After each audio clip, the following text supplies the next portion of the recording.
I'm Cleveland Heap. Welcome to the Cove.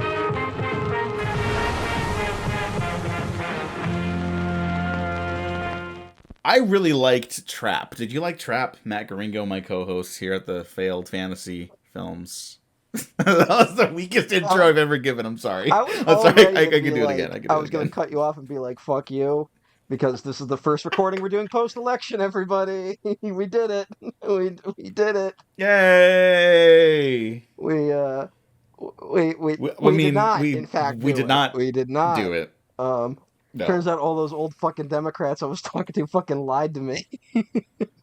I should stop trusting people. I should stop trusting people over the age of 55. I think that's the lesson I I've mean, yes, learned. obviously. But That's a given. But I think it's also important to note that if you try to capitulate to Republicans to win over Republicans and you're not a Republican, they're not going to choose you because Republicans already have yeah, Republicans. It's not that yeah. complicated. It's you. That's my short take on the matter. You can't out pizza the Hut. Well, okay. Well, actually, you can. For the record, No, you can't. Shout out Joe Peeps on Whittier Boulevard. Incredible pizza. You have to eat it day of though, otherwise garbage. But that first day, oh fuck, it's the best. Incredible hot wings as well. There's an So actual place called Joe Peeps in wherever you live. yeah, Whittier, California. I just know Joe Peeps from The Sopranos.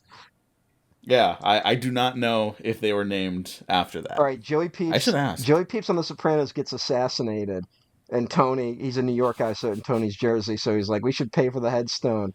And the guys do it. Put instead of Pepperelli, which is his real last name, they put Peeps in big letters on the fucking headstone. It's one of the best moments on the show. Uh, I'm watching. You're gonna like the penguin. I've That's all I'm gonna okay, say. okay. I've been I when I'm really considering the future of the American Empire, I find myself rewatching The Sopranos a lot. So it's on the brain a little bit, and I think I've watched it enough now. So I'm getting ready to jump ship to The Penguin and also Hannibal. I think I'm going to do another Hannibal rewatch. Yeah. So what are we talking Who about? doesn't like Hannibal? We're talking about M. Night Shyamalan's Lady in the Water here Yeah. on the Failed Fantasy Blockbusters retrospective. Yes. Yes, Matt, always. this was a Gringo pick. This was a Gringo pick. And you, I think, wisely suggested we do it as an election come down. Yeah, it was going to be later in the thing, and then I felt like we needed a palate cleanser, so here we are. Um, Paul Giamatti in this movie, just crying, weeping over stuff, didn't affect me whatsoever in the aftermath Were- of the election. were you all in on Paul Giamatti in 2006? I could not reasonably say that I was, but I did like him. I always liked him from when I first saw him in Sean Levy's best film, Big Fat Liar. Yes. That's what I'm saying. I- Is that Yeah. we are the big fat liar generation. That's the movie where we go, Absolutely. who is this man who wants to destroy a child's life? I mean, also the incredible moment from the Burton Planet of the Apes. Mhm. Can't we all just get along? Look, I didn't In the necessarily trailer. know that was him. I didn't necessarily, because But he's under all that makeup. But I'm just saying that when this movie came out, I knew who Paul Giamatti was in 2006. I was a child all in on Paul Giamatti in the year 2006. So, because I was a fan of Big Fat Liar and the Howard Stern movie Private Parts, where he plays, that's kind of his breakout movie. He plays Pig Vomit. Stern's boss, who's a piece of shit, and is kind of an incredible Paul Giamatti is angry at the world performance. Uh, it's so good. The end credits are literally just him like having a breakdown.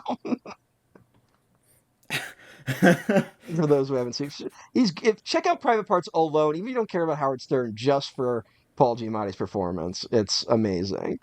So, uh, so I saw this in theaters, is what I'm saying.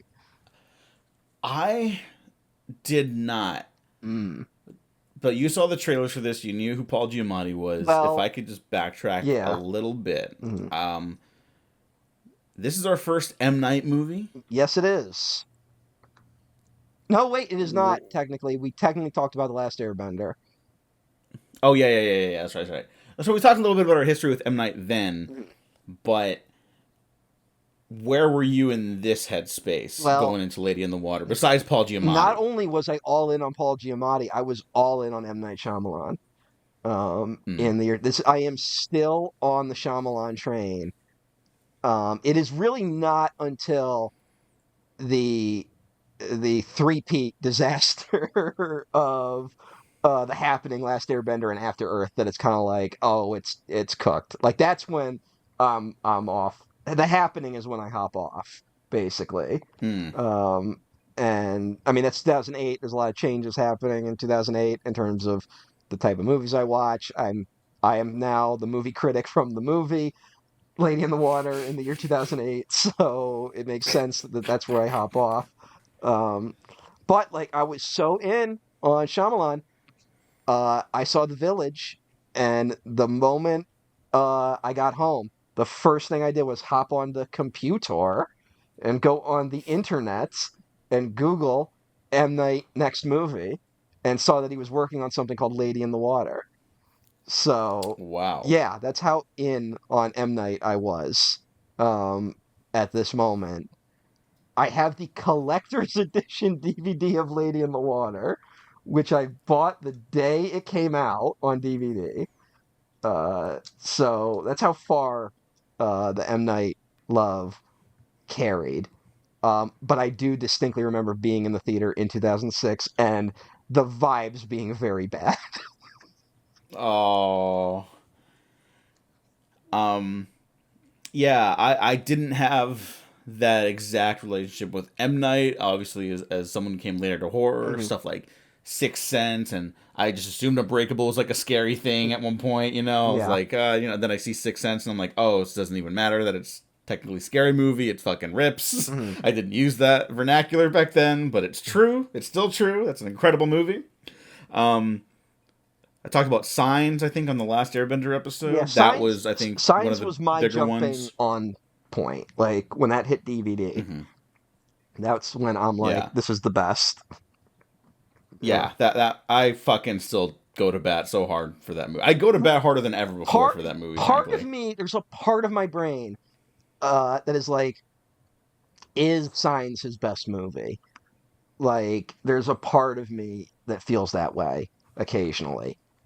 Um, it's between Signs and It Unbreakable. could be. Like those are the It could be. two. I think Unbreakable, just like the camera direction in that's like some of the best camera direction ever. Yeah, Not that Signs is lesser in that department, but like I see the movie Unbreakable playing out in my head as I speak about it right yeah. now, and I'm just like, how the fuck do you even come up with that? It that Like is every single moment is perfect with the Well, camera. that's part of. I think it does. This I might sound insane when I say this, but I think that sort of directing extended all the way to Lady in the Water. Like Lady in the Water is when the wheels start coming off in terms of his like Mm, his almost natural directing ability, right?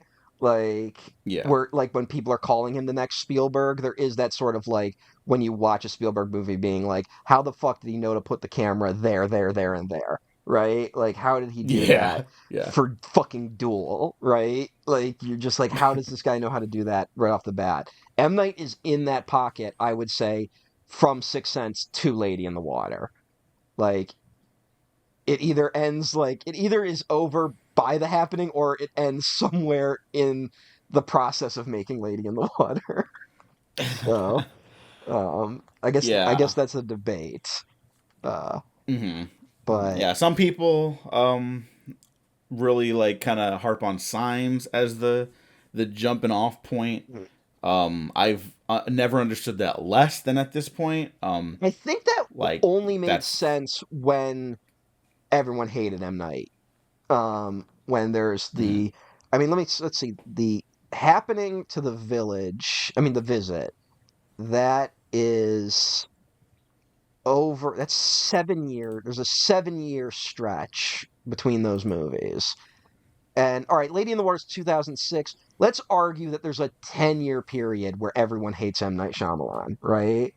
Like, Mhm. and when you're in that pocket for 10 years, suddenly you start going, maybe he never was good, right? Uh, it's, dare I say, the Sonic the Hedgehog problem that if you make enough bad games in a row, people start going, Sonic the Hedgehog was never a good game series. And I think M. Night was in that Wow. stretch. And I think if you're looking at it through that lens, of course you can find things in Signs to pick at in the way you can do that with every movie ever made, right?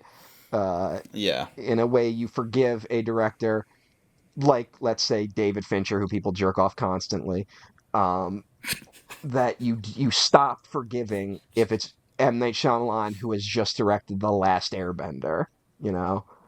Uh, Hmm. Like that's the 2010 is the year we are not forgiving M. Night for anything. Yeah, right? Yeah. So, Yeah, to the point where people are still annoying about that movie. But we talked about that, a movie that neither of us even like, but mhm. it's just like, at this point, get over it. Well, it's just kind of Plenty of bad sad. movie adaptations exist. It's so sad that it's like for that will define him for a generation of children. Like a generation of children will Yeah. never forgive M. Night for the Last Airbender movie. It's Hey, their fucking loss. Yeah, well, it is kind of sad, but also I can't blame them if that is how you are introduced to M. Night Shyamalan. Like that is, Oh, you know what? That I should take that into account. If that's how you're introduced to him, mm-mm. yeah, the defenses of him are gonna seem a little silly. Yeah, that's Um, something he will never get over. That will be his albatross for a good 5 years worth of people, frankly. yeah, at least. I mean, I wanted to start talking about Lady in the Water, but I think it's also important to say like, fuck the nostalgia critic. His criticisms of M Night are so shallow, openly racist, and it's not just restricted to him, but he's very much like a nexus point of this, Yes. where people were like calling him like Shamalama Ding Dong and stuff like that, and Yeah. it's just like, go fuck yourself. Yeah. Like That was. that is just that's not even clever. It's just racist. He's got a funny name because foreigner. Yeah. Oh yeah, foreign stuff makes it funny. I just saw someone else tweeting about like, oh yeah, you can't pronounce these names from like what we consider foreign cinema, but everyone loves like Tarkovsky, or something like that. And it's just like, yeah, like all these fucking or Agnes Varda, Yeah. names that are not strange, they're just names. Yeah. Like, sorry, she's French. It's not her fault. Rest in peace, She's Agnes. the one good French person. Yes, yes. It also God bless her. it helps that she has passed, so we don't have to associate her with Yes, anything yes. currently going on in France. But Hey, made a pivotal documentary about the Black Panthers yeah, to help like spread their yeah, message you at know, a time where that was very unpopular. yes, yeah, Yeah. yeah. Her politics has aged a lot better than most of the French New Wave people, but she's for some reason Yeah. kind of like when we talk about the French New Wave, it's kind of like yeah, and Agnes was there too, which maybe we should change a little bit. Uh, Yeah. but that's a whole other discussion. But yes, Yeah. there Definitely a was whole other discussion. there's 100% racism. 2006, the release Lady in the Water is uh, a year after the launch of YouTube. I think that's a big part of it, right? Hmm. I think this is because that is the medium of which we will be discussing movies for the next few years, right? The Hmm. nostalgia critic wasn't there in 2006, but he was coming, and YouTube was the platform that would launch him, even though he would then jump off of YouTube only to come back. But you know, this is the era we are heading in, and M Night, a movie, even a good M Night movie, is is is cannon fodder to that type of atmosphere, right? Um, it's the fate that befell many a filmmaker, the Wachowskis being the others, I think, that get where the Matrix sequels are just eviscerated in this era, correct? Um, Mm. trying to think who else kind of got like unfairly Sam Raimi, I would say a little bit Yeah, Spider-Man for the 3. Spider-Man 3 thing. Yeah. AVGN, one of the early defenders of Spider-Man 3, though. I always feel the need to point that out. All right. That he was early in the being like people are being fucking too pissy about. Did I ever tell you what his review like his comment on Spider-Man 3? Did I ever tell you? I Probably, but it's been a while. Well, all right. So like he did a review of he was doing all the Batman movies, and he did a review of Batman Begins, and it's just him like ripping into the movie, like pointing out everything he thinks is dumb about it. And he gets to the end of it. He's like, "You might think I hated the movie." He's like, "No, I actually saw it twice. I really liked it, but I'm just showing you how easy it is to nitpick a movie, much like a bunch of you jokers nitpick Spider-Man 3." Like he was like, I was like, "Holy shit!" Came for blood with that one. Like, That's awesome. Yeah, I would like more critics to take like an almost not experimental, but um, like an unorthodox approach to yeah, their criticism, yeah. like that. You know, and be like, look, this just revealed something about yourself. Mhm. Confront that. Yeah, Goodbye. which is the one You thing like the know. nostalgia critic can't do. Like No, no, no. there's His take about Mad Max Fury Road was that it's a Roadrunner cartoon, so yeah. I mean, it's not a very bright fellow. but also is I think he says Thunderdome is the best Mad Max movie. Uh, I'm gonna buy a gun. yeah, he's a very strange man in his takes on cinema. Um, Yeah, like I don't even hate that take, but knowing it's from him yeah, makes it wrong. yeah. If Uh, someone else said that, they wouldn't be incorrect. I would disagree with them, mhm. but because he said it, it is against the Geneva Conventions. Yeah, it's well. I mean, I think it's also like just one of those things where we kind of have to thank Nostalgia Critic though for his review of Pink Floyd's The Wall, like because that gave the game away. Like that. Mm. That's how he views everything, right? Hmm. That's just how his brain works. How do you get The Wall wrong? Like that's not a subtle movie. It's like the criticism you could make is that it's very unsubtle. He's like, what do you think? High school is a is problem? is Lady in the Water subtle? Um, no, Mm. but Mm. also Interesting. it's Interesting. it's um it's a classic. There's too much explaining, and yet nothing is decipherable. Like Hmm. it's in a weird spot as a movie, where it I I can't I can't say it works as a movie, but it's also a good movie. Um, I cannot say I thought it was functional on a moment to moment Hmm. basis, and yet all the ideas Hmm. delivered with such sincerity and not in like a, oh look, this is so stupid it's funny. Like I mean there are some funny parts in it, and I am also just like kind of catch myself laughing like whoa, hold on, dude. But it's so honest about what it's trying to do. I can't help but like it, and I do really appreciate it, and I ultimately go to bat for it. It And is I did not always go to bat for this movie. I did not like this movie until this recent revisitation. it's both it's a movie though where it's hard to tell how aware it is of what it's doing, right? Like Mm-hmm. it feels both overt and yet what's the word I'm looking for? Oblivious to what it is saying at times. Mm-hmm. Um, I wrote this is all right. I wrote M. Night Shyamalan's The Nutty Professor. Does Um, anyone get what I am saying with that? you're gonna have to break that one down for me. Okay. Now I do not mean the Eddie Murphy Nutty Professor. That's the mistake some people might have You've made. answered the question Okay. for like half the people now. With that alone, Okay. people are like, "Oh, okay." So have you seen Jerry Lewis's The Nutty Professor? I haven't, but I absolutely should All now. right, it is starring Jerry I probably Lewis. should have before. It is starring and directed by Jerry Lewis, who the French consider a genius. Remember, uh, Oh yeah. it is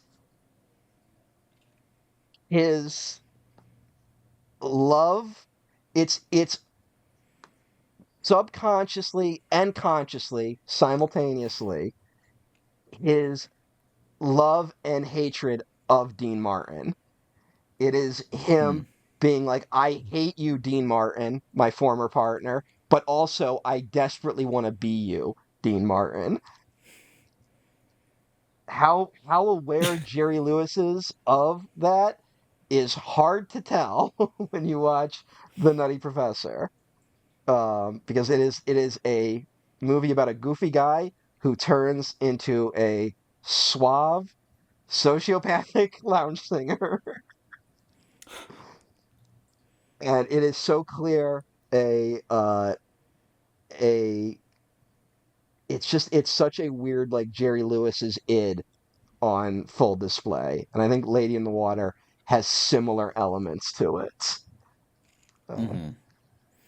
Now, I think people exaggerate some of uh, the Shyamalan idness on display, I guess you could say. But at the same time, it is definitely there. It's I Yeah. think you talked about how there are some moments where you're like the movie you're on board, and then there are some moments that make you go Jesus Christ. Uh, One of Yeah. the more overt ones where like I was building the argument for the critic character in this movie. I was building the argument Mm-hmm. that he had something deeper to say about the critic character. And then what's his name literally goes, who would be arrogant enough to think they know the inner workings of other people? And then we cut to the critic who is then violently killed. The only violent death in the film, by the way. Like, Yeah. so it's one of those where I think he has more to say than fuck my critics with the critic character in Lady in the Water, but also M. Night is very much saying fuck my critics. Uh, Yeah. That no, that's totally it. That's totally all the problems with this movie I otherwise like really want to talk up in a second. I think it's important to address these things cuz it's it's so prevalent like he just can't help yeah. himself. And I'm not even saying he's wrong to do that. Mhm. I honestly I'm not. I'm just saying I think it takes away from the more interesting material from the movie and his ideas. Yes. He almost undercuts He himself with that stuff. sabotages himself a little bit. Like Yeah. it's it and we have to talk that this is very much in response mainly to the negative reception of The Village. That this is Hmm. at this point like Signs mixed reviews. There's all every one of his movies had critics up to that point. But I always go by Roger Ebert because Roger Ebert defends Sixth Sense, Unbreakable, and Signs, and then I think he gives The Village 1 star. I think that is a good litmus test for where the general consensus was on those movies. Uh, Hmm. so it feels like an overreaction when it's that overt. When it's like, dude, one of your movies didn't click with people. Like, calm down. Like that. Hmm. And what we don't realize because we're in the middle of it is that this is the beginning of a really bad streak for him, right? Of Hmm. I think undeniably, no matter how you feel about M Night now, this is the streak is really bad post this movie. When he gets it back Yeah, I together. would even argue like it's Mhm, not even about the individual quality of the movies. mhm. It's that like no, people didn't want that, and Yeah. they didn't want him anymore Yeah. Well, for all this right. period of time. I talked about the triple pile up of The Happening, The Last Airbender, and After Earth, which are like just three. I don't think good movies. I think some people defend The Happening and some people defend After Earth. I don't think anyone defends Last Airbender really. Um, Yeah, there's always one. there's always one probably, but It's not us, yeah, it's not. but It's definitely not us. But he has defenders for all those movies at this point. But at the time, it was kind of nothing. But it is a, I think, undeniable three-car pileup. But there is a subtler three-car pileup that happens. Um, basically, I guess you could say in the background of this movie, which is the Buried Secrets of M. Night Shyamalan documentary, uh, which is which is a disaster of like a very unique kind, which I don't think there is an equivalent for any other director. Like just a really, really big miscalculation of what he should be doing with his brand as a director, right? Uh, hmm. have you seen the Buried Secrets of M. Night Shyamalan? I didn't know it existed until you brought it up for like the last Airbender Okay, because episode. it I was still haven't seen it. again. Remember, I was like really in the pocket for M Night, so I saw it when it aired uh, Hmm. on the Sci-Fi Channel. Um, and it's basically a fake documentary that's like M Night might be supernatural. Like it's that he might actually have supernatural powers, and that his movies contain secret messages in them that people aren't getting. And it's embarrassing. It's I own the DVD of this fucking thing. Um, it's an embarrassing watch. I don't know any other way to describe it. I don't think uh, you can fully understand why people turned on M. Night if you don't watch that documentary, because it is hard to defend him after it. It makes him look so bad that like he thought it was a good idea to do that, to do a mockumentary like that, right? Hmm. And a big talk of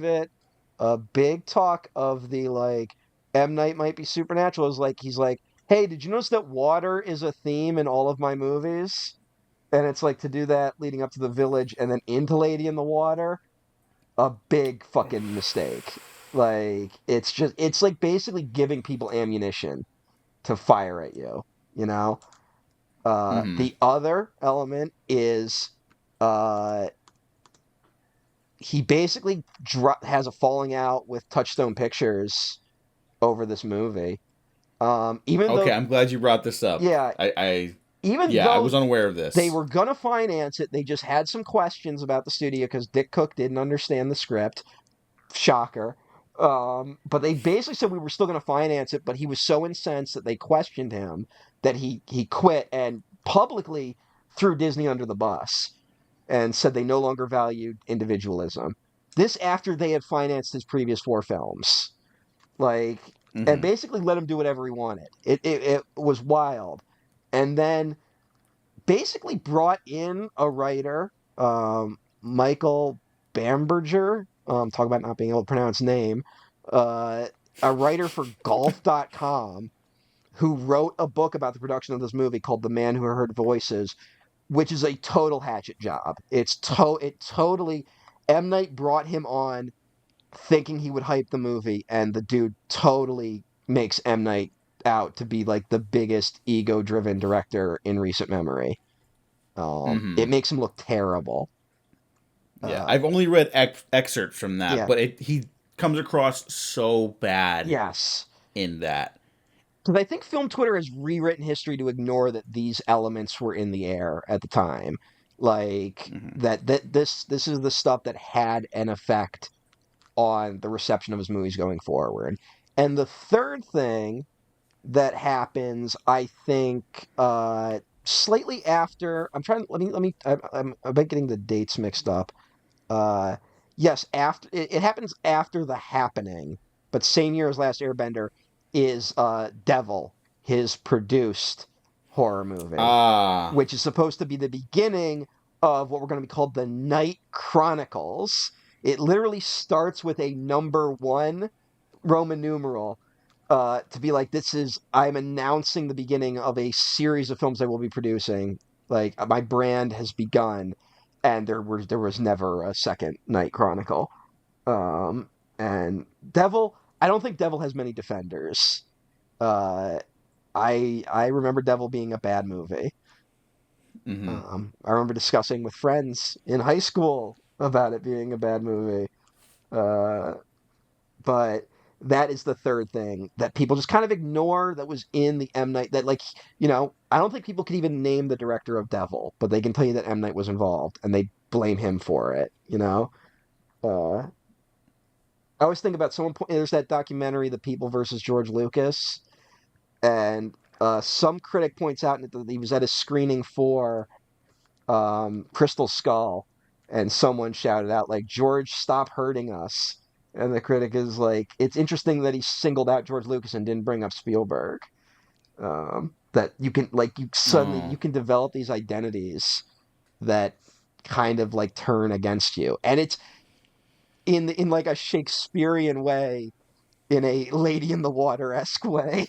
um, it's his own making. He did it to himself. Like, that Mm-hmm. it was not there was not like, we can talk about the nostalgia critic all we want, who is a piece of shit, and he was one of a legion of people who fostered a really negative attitude around M. Night, but M. Night dug his own grave for a few years, and he seems to have realized it and seems very humbled by this stretch of his career, especially when you hear him in interviews now. Um, Yeah. and I think it's something that I think people ignore, and I don't think is irrelevant, especially with this movie where he basically is a central character in it. Uh, he's both in it less than you remember, but too much. Mm-hmm. But I think all those elements are something that we need to be recognized if we're going to discuss the arc of his career. It's kind of it's something I think has also happened with David Lynch, where people talk about Fire Walk with Me now, right? Where Mm-hmm. people are like, Fire Walk with Me, clearly a great film. Why did everyone hate it? They must have been out for David Lynch. And it's like, you don't understand. That's the culmination of like 17 things going wrong with David Lynch. Like, Fire Walk with Yeah. Me is the culmination of all this stuff. We lived with the benefit of watching Fire Walk with Me post Mulholland Drive, right? Like, but Mm. when Fire Walk with Me is released, it is very much a moment where everyone is like, "Oh, is David Lynch out of ideas? Is he done?" Right? That's where Lynch was when Fire Walk with Me came out, and I think M. Night was in a similar position, and his unfortunately lasted a lot longer than Lynch's did. Just a couple things to touch on with that. First off, I just want to say when I read that M Night was like Disney no longer values individuality. My first instinct was like, brother, you have no idea. Yeah, But like you have no idea what's fucking coming. But like, obviously he's in, if not in the wrong, I think definitely he was going about it the wrong way. yeah. Um, and that I don't want to defend the company men by You any know, means, but it's just I want to like say I nothing. think there's There's nothing about it where I'm like, Disney was right, he was wrong. It's just, if you're gonna be a director at his level, you don't want to be blasting Disney in the press, right? mm-hmm, Especially when they've yeah. been especially good to you up to that point. Like, I'm not saying like we get like forgive Lord Disney, like kiss the mouse's feet. I'm not saying that, but I'm No, just no, saying but it's in terms of strategy, it was a bad idea. yes, it's a working relationship, and here's the truth. It's either a hard truth or a necessary one. You're totally right. You're working at that level with those budgets as a filmmaker in the Hollywood side of filmmaking, in the big movie side of filmmaking. Mm. Not that he's making these massive monstrosities either, but like stuff with sizable budgets that people cannot amass by themselves. You need corporate backing for. You do sort of need to know how to play the game. That's not saying that you should have to listen to every note producers and studio heads Yeah. give you, or God forbid Silicon Valley types, right? But like, there were like filmmaking producers back then who Yeah. did want to make good movies. It's, again, not everyone. You and I had a discussion about Jeffrey fucking Katzenberg Yes. before the recording, you know? But some of these people did just want to make good movies, and a good producer will help you do that, Mhm. you know? And if people had questions about Lady in the Water specifically, hey, I get it, because I still got questions, and I want to go to bat for this movie, which we will in a little bit, but I think this is important to lay the groundwork of, like, Yeah. how this happened and where this came from. Yeah, look, I just rewatched the movie. I like this movie. I don't know what happens in it, frankly. Like, I'm confused still. I mean, speaking of David Lynch, this is kind of Shyamalan's Dune, A little in a bit, way. yeah, and it's that thing of like Lynch was lucky that Dune was so early, right? Like he got it out of his Yeah. system essentially, and M Night. It was like this is the worst time to do this movie in M Night's career, right? Like Mm-hmm. this was a moment where he needed to do the reevaluating that he frankly doesn't do until The Visit, you know, Mm-hmm. and he makes a I think a worse pivot with the Happening where he's like, I'm going R-rated bitches. Like they remember like the poster for the Happening, they like put the R in red so you could see Yeah, it. I do Like, remember that. oh God. Um that was a mistake. Mm-hmm. Hey, Lady in the Water, Inland Empire, same year. 2006. Whoa. They're dyads in the Well, Force. I think I was going to say, I think something that maybe has helped David Lynch's legacy is that he doesn't direct anything from Inland Empire to Twin Peaks: The Return. Like, I think Mm-hmm. he would have And been, that's going to be his last movie. yeah, unfortunately, but I think he had a 10-year gap in the way Shyamalan didn't during that year where a certain type of criticism ruled. Right? I think Lynch could have ended Mm-hmm. up fodder in a very similar way M. Night did if he had been making movies for those 10 years, right? Like, we can lament all the Yeah. Lynch movies we didn't get, but who knows? We might be talking about the guy differently now, had he made two movies in that time. Is Southland Tales 2006 too? Yep. Yep. Whoa. Yeah. I was just thinking about that movie. I wonder why. There's something in the air, I guess. I don't know. Who knows? Uh, Uh, but so I also want to mention, after watching the movie and reading some of those book excerpts, I looked up old interviews of M. Night Shyamalan. I love a quality director interview where they get to talk about the craft for a bit, right? Mhm. And so many of these modern ones are just like, who do you think should be Spider-Man or whatever the fuck. Yeah. So whenever M. Night gets to talk for like 15 minutes or whatever, I do like hearing about his process and how he thinks about stuff, even if I'm like, I didn't really see that. And there was a lot of that with Lady in the Water Yeah. stuff. There's a I lot of like, I don't know if we're on the same page yeah. here, but I really love your work and I appreciate you, so that's okay with me. But he does come across as like more humble than I expected for Mhm. back then. For like the image I ended up having in my mind Is this of is this that the era of is Shyamalan. this the press tour for Lady in the Water? Yes, yes, I'm talking about Lady in the Water now. Yeah, Yeah. yeah, because I think he was smart enough to smell the bomb coming. I think he saw it coming a little bit. Like, Hmm. so I think he was kind of getting ready in that moment. I will say M. Night, kind of a bad interviewer. Like, he kind of doesn't read well in interviews. Not not a death nail criticism because I think Spielberg is also a terrible interview. Like, I don't like I Hmm. love Spielberg to death, but like goddamn, the guy gives a lot of boring ass interviews. Uh, So M. Night is in a similar pocket with that. Did you know Norm Macdonald interviewed M. Night Shyamalan? No, but I need to watch that now. Yeah, it's interesting. It's interesting. Um, M. Night talks a lot about himself, but hey, uh, it's yeah. It was something where it was in the air that this movie was gonna bomb before it came out. Like I think it was one of those things where like the trailers, people were like, what are we doing here, right? Hmm. Um, and Oh, this is what I wanted to bring up. When I saw that trailer, when I actually thought it looked incredible. I remember having that memory, even though I didn't really understand it. The music and like the visual of like the eagle flying through the rain and Paul Giamatti holding Bryce Dallas Howard, Mhm. I was like, "What is this movie?" Yeah, I'm coming off of like I'm looking for the next Lord of the Rings fantasy type fix, and I'm not getting that. Oh, this movie's about a fantasy that starts bleeding over into our reality. Mhm. Sign me the fuck up, you yeah. know.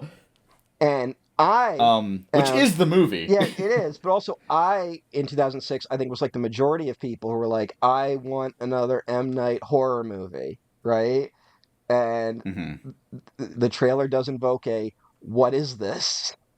And unfortunately, when you know M. Night, you're like, what are we doing here? Like, I just remember that being the vibe a little bit, unfortunately. And there is horror in this, obviously. He just can't help himself, which I think is a good thing. Uh, Hmm.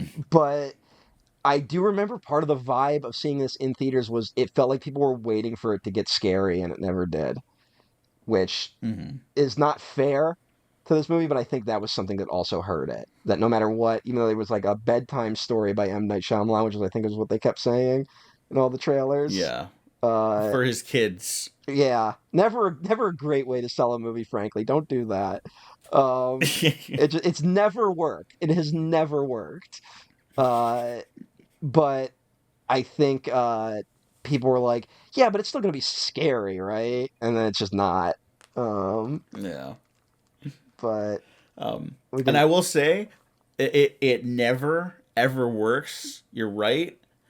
You cannot tell people you're making a fable. I yeah, think that's kind of the trick of it, the hat trick of you it, have to rather. let them figure it out. Like you Hmm. can't be going because it really feels like you're on the defensive of being like, look, guys, I know this is gonna be dumb, but don't worry, it's a fable. Like that's what it comes Yeah. across as. I mean, because you remember when like Us came out, we talked about that for Mhm. 6 hours with all the fantastic Oh Jordan Peele yeah, movies, yeah. right? Like Us, that's a fairy tale movie, but he never once brings that No, up in the promotion for the movie. He never pitches it as that. He pitched it as I'm doing a monster movie, yeah, my take on a monster movie, and it's got criticism when it comes out, and those criticisms have kind of yeah. dissipated. Well, Not entirely, but I think people got it now. I keep thinking Jordan Peele is going to take an M. Night type turn, but it hasn't happened yet. So I thought it would happen with Nope, but maybe just Nope was just so good that like it couldn't happen with it. Um, Yeah. the smart thing here's actually a really big difference between M. Night and Jordan Peele. M. Night was very much he said this in a lot of interviews from this time because guess what? I owned all these DVDs and I watched all the behind the scenes features religiously as a preteen. And a big thing he always talks about, he's like, I never wanted to say from the director of The Sixth Sense on my poster. I never wanted to say from the director of Unbreakable. I wanted to say M. Night Shyamalan. He's like, because I don't want people to think that I am making the same movie over and over again, right? M. Night was very Hmm. big on that. And I think Jordan Peele, he doesn't overtly do it, but I think Jordan Peele is always letting us think he's making Get Out too. I think that's his trick is that every time he thinks we're primed for Get Out 2 and all his movies start like they're Get Out 2 before pivoting into something else. And I think that's part of his genius.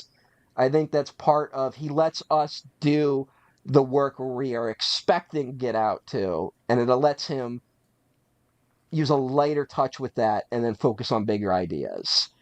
Whereas M. Night almost wants to hide from his legacy in a weird way while also pushing his name as hard as possible. Yeah.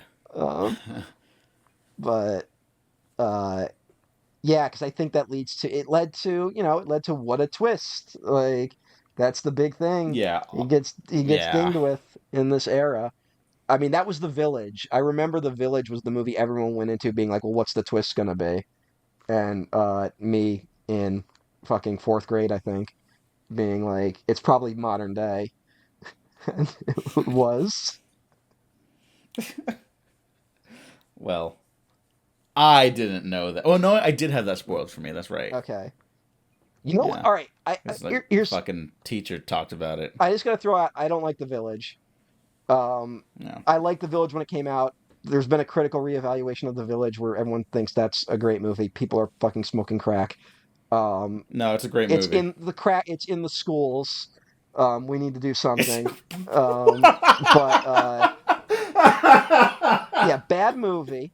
But I think Roger Deakins' cinematography deliberately gives away that it's modern day. I can't explain this totally, but Deacon's cinematography does not evoke an era of the past. It evokes modern day. I think that's a deliberate choice, and it's one of the more interesting things about that movie because Deakins can evoke a period, right? Hmm. Deakins he can do that. We know he can. He did True Grit. He knows what he's doing in that sense, but it's not in The Village. And if someone smarter than me can explain what exactly is at work, I would love for them to do that. Because I, I disagree that it is not a great movie. mm-hmm, I will rewatch it with that aspect in mind, though, about cinematography. I've been meaning to because you brought that up before, and I think it's an interesting point. But I just, yeah, I don't. mm-hmm. Off the top of my head, I don't know why you would think that is. Maybe like I'm you know telling what you, it could be. mm, You know what? Maybe this is it. Having not revisited it in a while, right? Maybe this is it.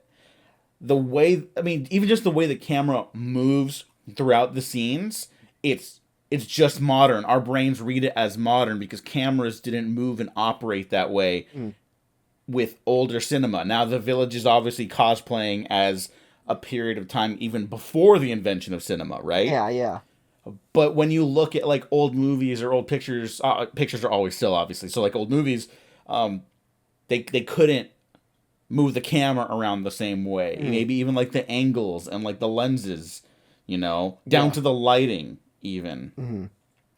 It's probably just like the way it moves or like glides, I Like I think it think of might that be. scene where Joaquin Phoenix is like running with Bryce Dallas Howard slow motion into like the cellar or whatever, right?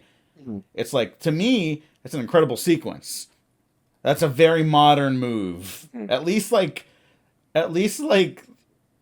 the 80s. I think of like Zemeckis with like what was his fucking movie he did that with the mirror? What's that one? It's Contact? Is that it? Yes, that's the '90s. Yeah, yeah. 90s. Yeah, there you go. See? Oh yeah, That's yeah, considered modern. yeah. I think it's so like that. And guess what? Off the top of my head, I think it might also be the sound design of the movie. I think there's there's something to the sound design of it that feels modern. Where you can there's deliberately that you can still hear the wind on the microphones at times, like Hmm. in a way you wouldn't want to evoke if you were trying to, set it at a certain era.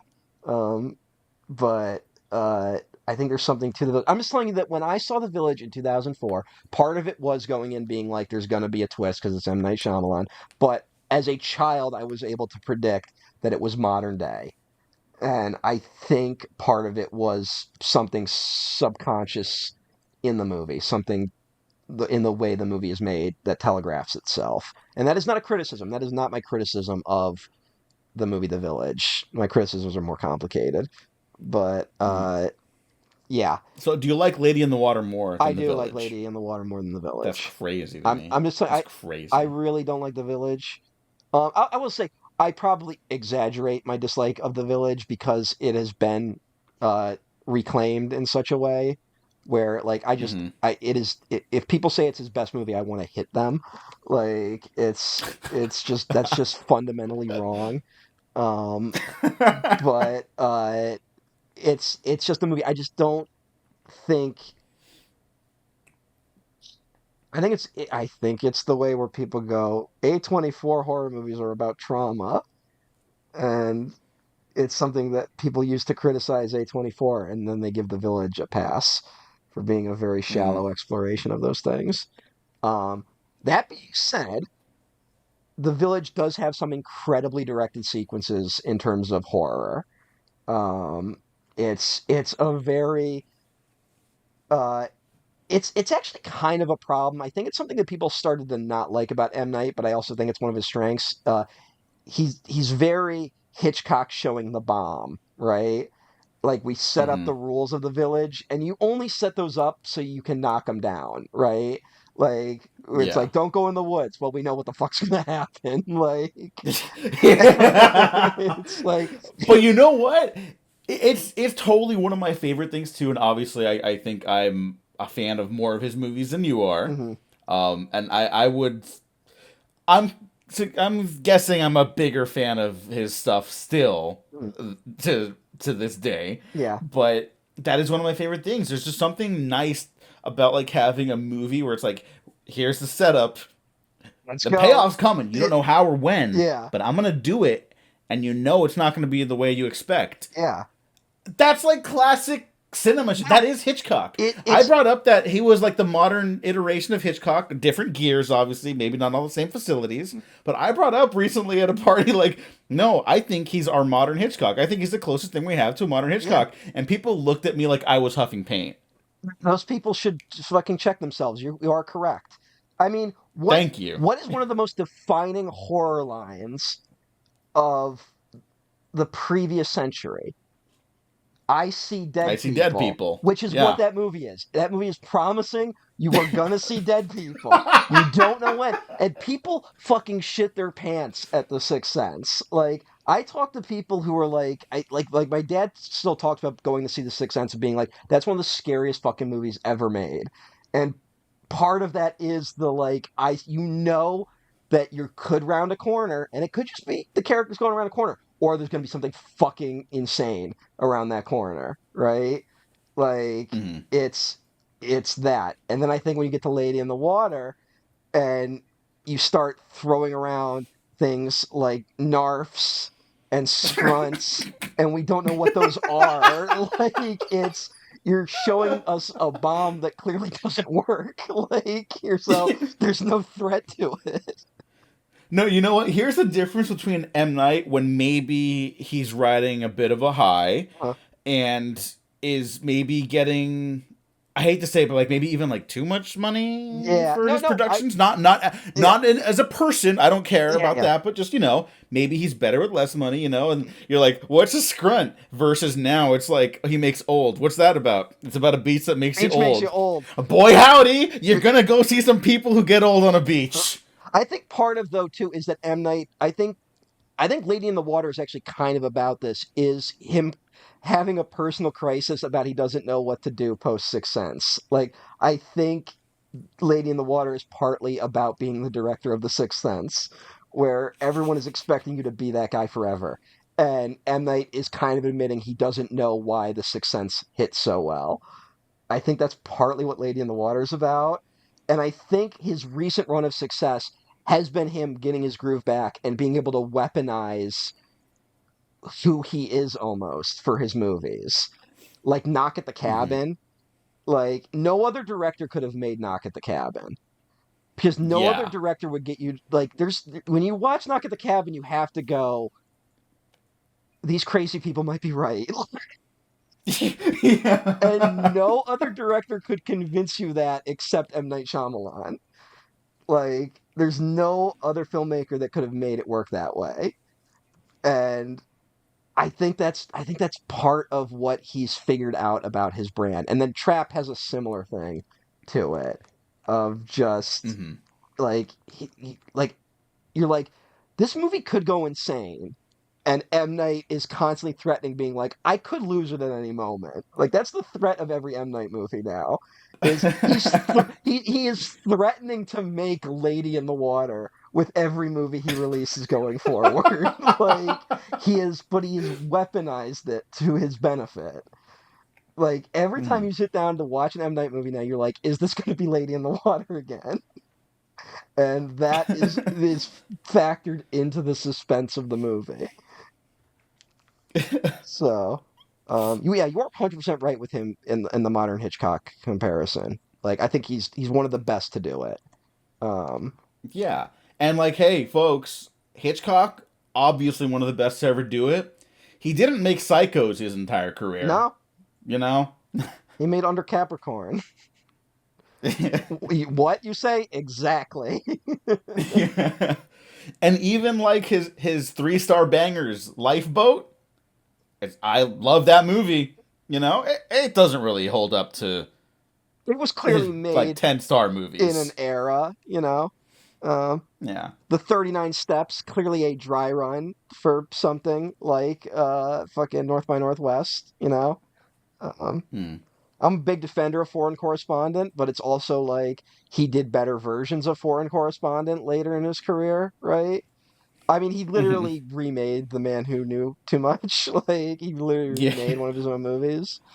No, So, see, now I'm waiting for Shyamalan to make his To Catch a Thief, which is still one of my favorite Hitchcocks. yeah, I think that's and my shining star of like the underrated Hitchcock. yeah, people don't like that one for some reason.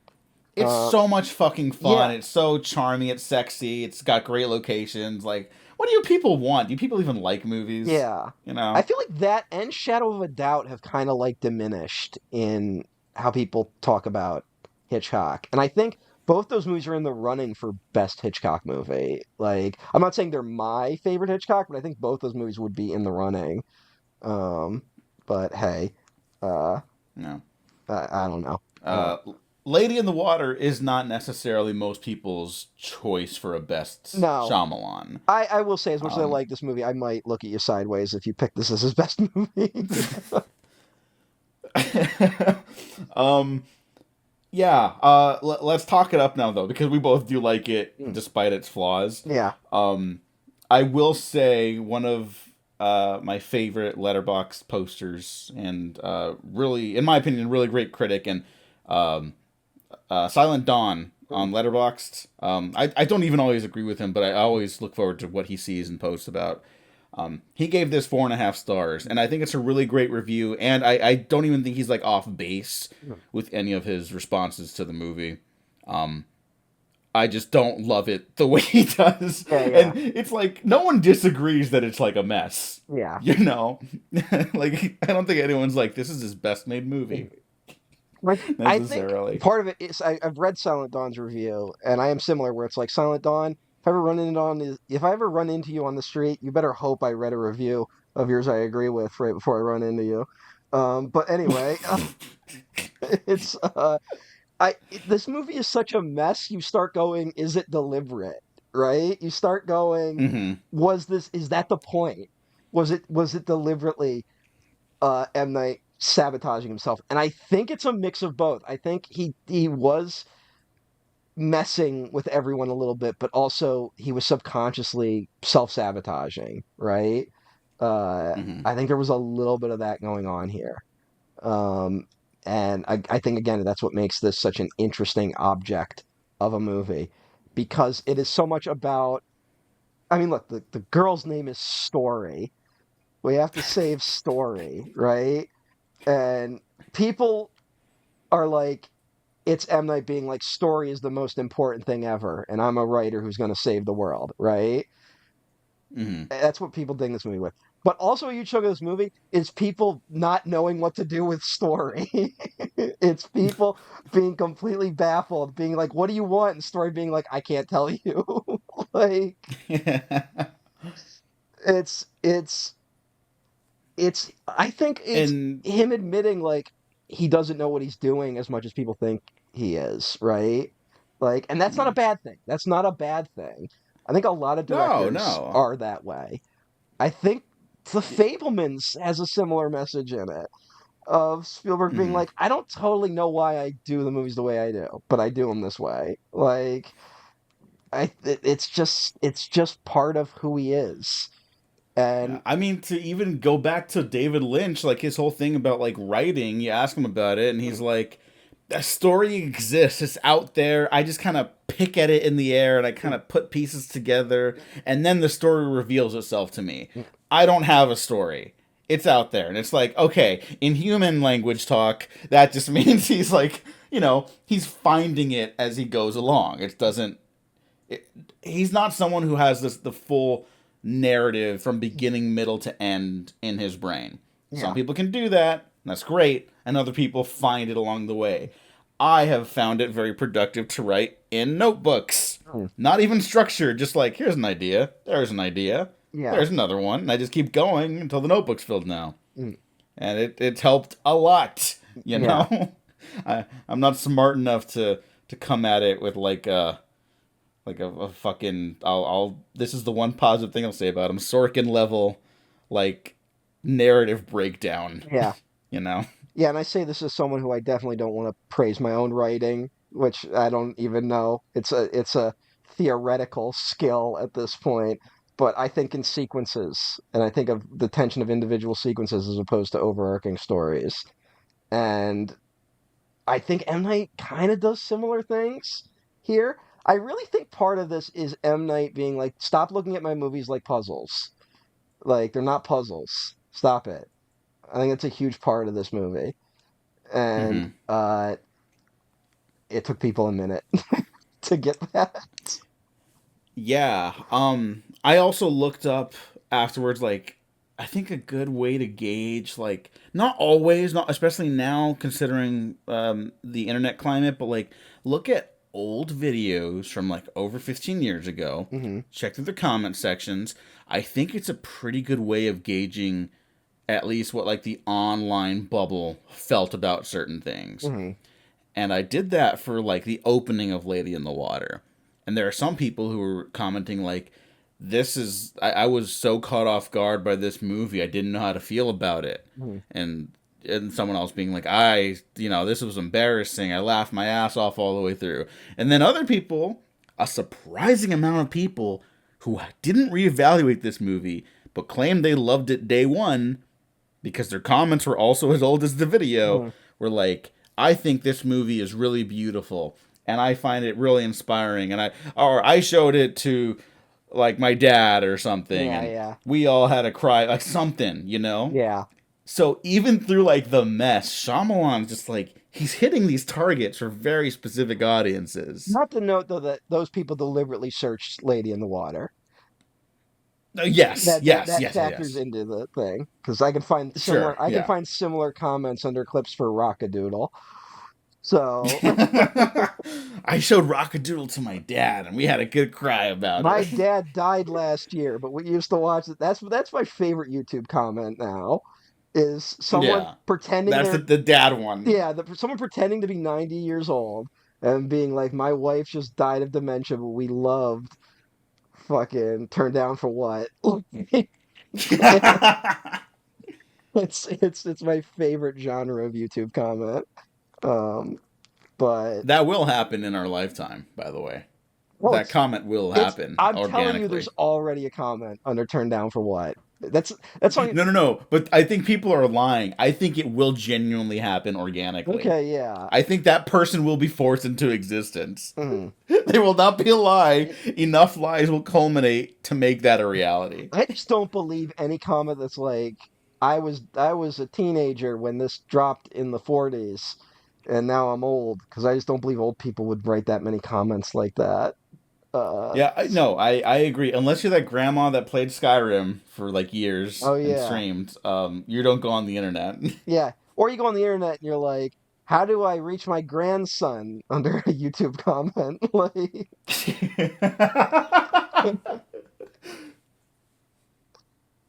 I tried to teach my grandfather before he died how to use the internet, and he mostly just loved Wikipedia. He was like, there's great biographies on Wikipedia. Because he could just type in Frank Sinatra and just read his Wikipedia article all day. So, But that was about as far as he went with the internet. I guess we should actually talk about the story as well. Yeah. Well, you know what? We got to talk about Paul Giamatti. All right. We did a big Paul Giamatti thing in the beginning, but this is also uh, Paul Giamatti totally whiffing it.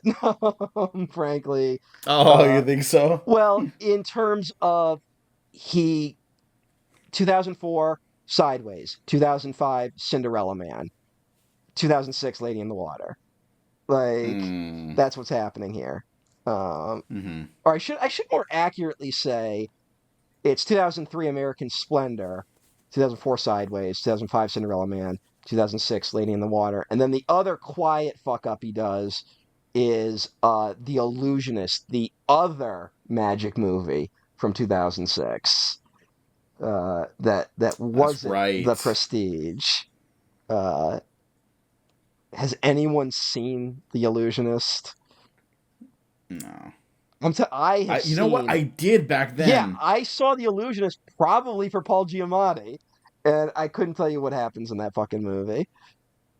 I remember I had a friend that was like, "Oh, this is better than The Prestige." Mm. There's always going to be that person. Yeah.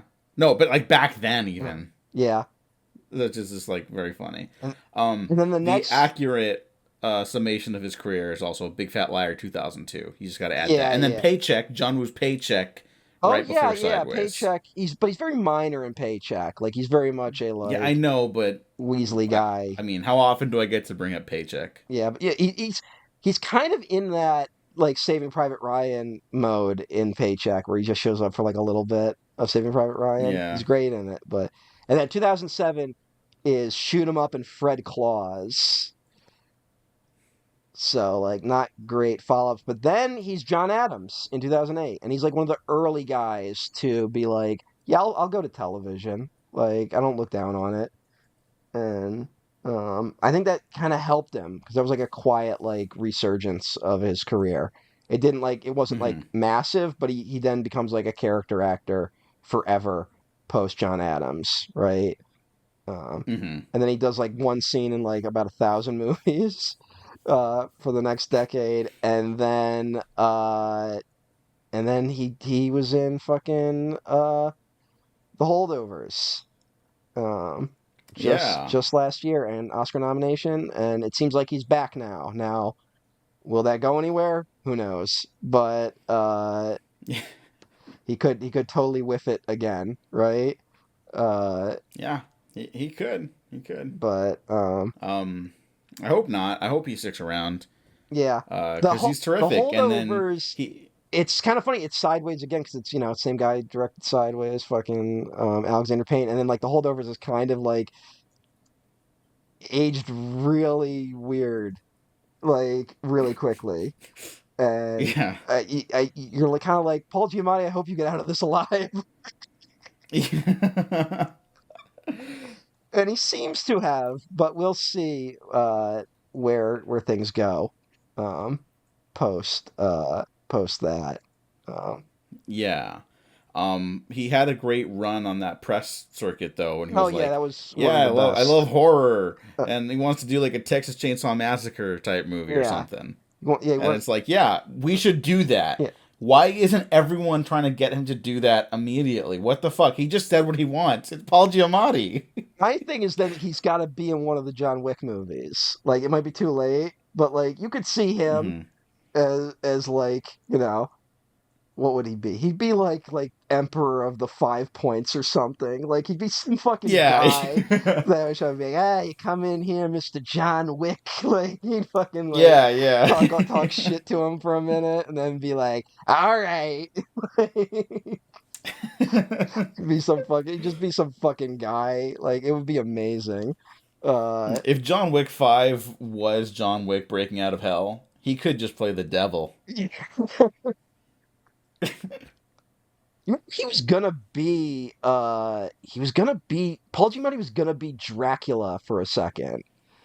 Uh, What the fuck are you saying uh to me? all right, When was all right. this? He does. Remember, he did John Dies at the End.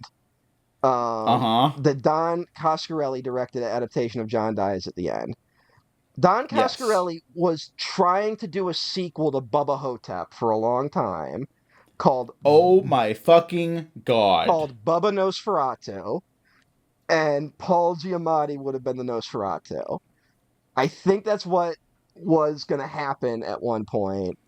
This And is what they took from us. This is what they took from your people. yeah, well, it was a weird thing where I think Don Coscarelli and Bruce Campbell had some sort of falling out or like couldn't come to terms. Oh. And then it was going to be Ron Perlman was going to be Elvis instead. And then it just fell apart. Like it was a weird thing that like happened for like half a second was that there was going to be a Bubba Nosferatu and Paul Giamatti wanted to be in it. And it didn't happen. Then he ended up doing John Dies at the End instead. So, hey, whatever. Hmm. But That's a shame. it's a shame. Um, oh yeah, he's in Hangover Part 2. In the Oh my god, role that's right. in the role that apparently wasn't for Mel Gibson, but might have been written for Mel Gibson.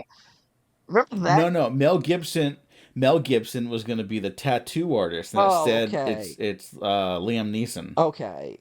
But like was that was one Yeah. of those things that were like I think it was never confirmed if Mel Gibson was actually in talks for it. Like it was like a press thing, and then Zach Galifianakis was very vocally like, "I will not do the movie if it's him," and it like then it just like disappeared. But I can't remember if it was actually something that was going to happen, right? I think it. I mean, this is just hindsight 2020, Hmm. but it looks like even the Guardian reported on it. I mean, Yeah. the guard, whatever. Okay, like, Look, Todd but Phillips does seem like the type of asshole who would do that, right? Like yeah, he does seem like the type of guy who would have done that. But it was one of those things where it was like everyone was kind of like after that story, everyone was kind of like he was never gonna like that was a mistake. We were never considering Mel Gibson. Now, that could have been Damage Control, obviously, mm-hmm. but you know, it's a it was a moment. It's one of those things people forget happened. um, but uh, also Paul Giamatti's in Win Win. Have you seen Win Win? Uh, No, no, no, no, I very haven't. very underrated movie from the very underrated Tom McCarthy, director of Spotlight, who will never get recognition as being a solid director because Spotlight beat Mad Max at the Oscars. Like we will never Yeah, forgive him for that, even though Spotlight is a totally solid movie. Spotlight. You know what? That's a great movie. Yeah, I would go out to say that's a great no, movie. It's just, I am willing to say yeah, that too. Is that Spotlight is a great movie. It's just it's not Mad Max Fury Road. yeah. Literally a movie where It's the like fucking Return to Oz problem. It's like, hey, yes, that's great. You're following up the Wizard of Oz, so yeah, people are gonna hate you forever. yeah. Sorry, Tom McCarthy. Um, Tom McCarthy also directed the incredibly underrated The Station Agent, starring Peter Dinklage. I'm just throwing out movies that I think might be good for people to watch, considering the current climate of the world. Movies that are not like uh, feel good in like a dumb way, in a way that's like, oh, that genuinely it touched something. As opposed to movies that are like, hey, the power of the human spirit. Am I right? It's not that bullshit. We Don't should. we all just have to walk a mile in someone else's Oh shoes? God, Like fucking yeah. the The cobbler? cobbler. Yeah, it's not the Yeah. cobbler. It's not the cobbler. Um, you know who's gonna benefit the least from this election? Adam Sandler? The Daniels. The Daniels. You guys are Oh! fucked. You guys are so fucked. You guys, no one will forgive you. You're It's fucked. not their It's fault. not It's their not fault. their It's not fault. their fault, but you're fucked. They're so fucked. Oh. I'll have to be their strongest soldier on twitter.com. Unless I'll they be the last one standing and everyone else will be like, "Shut the fuck up." unless they like pivot and do like their No Country for Old Men as a follow up to Everything Everywhere All at Once, they're fucked. Like they better be careful. Hey, whatever it is, I'm there for it. They had to take some TV jobs, I think. They had to take TV jobs. Yeah, so What's, we'll pivot back to Lady in what's the Water, going but on? What so happened? because of the Directors Guild, like Oh, the okay, qualifications, right? They okay. had to keep their health insurance, which is very good in SAG, WGA, and DGA and PGA, right? Mhm. A Producers Guild. Um, and they have families now, so for their family's sake, they're like, we need to keep it because our kids are growing up, and so what can we do to like fill this time between this and our next project? Because they also filmed an episode of Skeleton Crew before they won the Oscar, I think, Oh, okay, and it was just basically just keep their insurance, okay. and it's like, hey, man, that's fucked up tying so much of Yeah. health insurance to I working I think the situations. DGA should strike the next chance they get. I It agree. would be foolish of them to pass up such an opportunity. I also agree. Lady in the Water. Lady in the Water. Um, You know Cleveland Heap doesn't have health insurance. yeah, no, it Cle- does not. Cleveland Heap is going through it. Yes. um, Cleveland Heap, Cleveland Heap didn't. He didn't need his whole family to get murdered. no, I think that's a little heavy. It's an element of this movie. Um, Feels like a leftover element from The Village, frankly. Um, Fucking cowards. no. Okay, so Paul So, so Giamatti, the village is you don't all think he's very white. good in So the this? village is all white people. Yes. That's my argument. Anyway, Okay. um, um, you don't think Paul Giamatti's very good in this? no, actually, I think he is good in this. I think he still gives a Oh, okay. heartbreaking performance. I just think Oh, okay. career-wise, it was bad for him. Um, Oh, okay. yeah, I was gonna mount this fucking defense right now because I'm like, I think he's really good in this. he's really good in I this, also think. and he's Well, here kind you go of ahead he's kind first. of talked shit about it a little bit. Um, Um. in a very passive Paul Giamatti kind of way. I think he only did it on Stern because Stern does that where he like wants you to talk shit Mhm. about people. And I think he was like, "So yeah, you must have known that that Lady in the Water wasn't going to work." And he was like, "Yeah, I could tell something wasn't working." Like I think that's about as deep as he went with it. But Mm. it's Paul Giamatti. Yeah. Um, Yeah, it doesn't work. it I think doesn't. that's. I think more people in the industry, maybe not right out the gate when their movie comes out and it doesn't Yeah, work. I think down the line it should be acceptable to be like, look, we tried stuff, it didn't work for whatever reason. Maybe yeah, you could bring up the reason if it's like something that should be discussed. yeah. um, Don't tweet that you had a but better I think it cut. should be fine. Don't tweet you had a better cut of the movie opening weekend. Don't do that. Yeah, yeah. Wait until you're doing press for your next movie before you start talking. hmm but yeah, I like Paul Giamatti a lot in this. I think he gives a bizarre performance because this is a bizarre movie. Yeah. He doesn't do anything wrong. I think sometimes Shyamalan. I don't even think his direction of actors is incorrect, but I do think because of his specific writing, like his dialogue doesn't sound like real life, and Yeah. I'm fine with that, right? Mhm. I do think sometimes he maybe has trouble getting actors there. It's so weird where his dialogue doesn't sound real. Again, not a criticism, but then he directs his actors almost like naturalistically. Like Mm-hmm. so it's what gives his movie such a weird vibe. And I think it's a good vibe, frankly. I like it because of its strangeness, but I get why it throws people. Um Yeah, and I think why it worked for me here, I really love the way this movie is shot. yes. And that's I an don't think it's like his best looking thing or anything, but I really love the placement of the camera and the blocking. and we have to say it is cinematographer Christopher Doyle fucking shot this thing. Mm-hmm. Fucking Wong Kar Wise guy. That's a wise guy. Jesus Christ. Um, Jesus that Christ. was not intentional. I'm sorry. I apologize to America. Uh, But Don't apologize to America. Apologize to everyone I'm else. representing our country But poorly. We can't make another hit right now. um, Christopher Doyle, apparently not a totally chill dude, from what I've heard, though. Uh, oh yeah, no. He has, and then I'll just redact this. I don't actually know any stories, but yeah, I've heard he's actually fucking miserable. yeah, I've heard he's maybe not the best to work with, and that might have affected the Lady in the Water It filmmaking could process. have. Yeah, even though It it could is have. shot very well. And yes, this Yeah. is an air. I mean, I think this camera placement. I think he starts getting really creative with his camera placement, starting with Signs, and it kind of carries. I think it peaks here, right? Hmm. I think he totally abandons the creative camera placement with The Happening.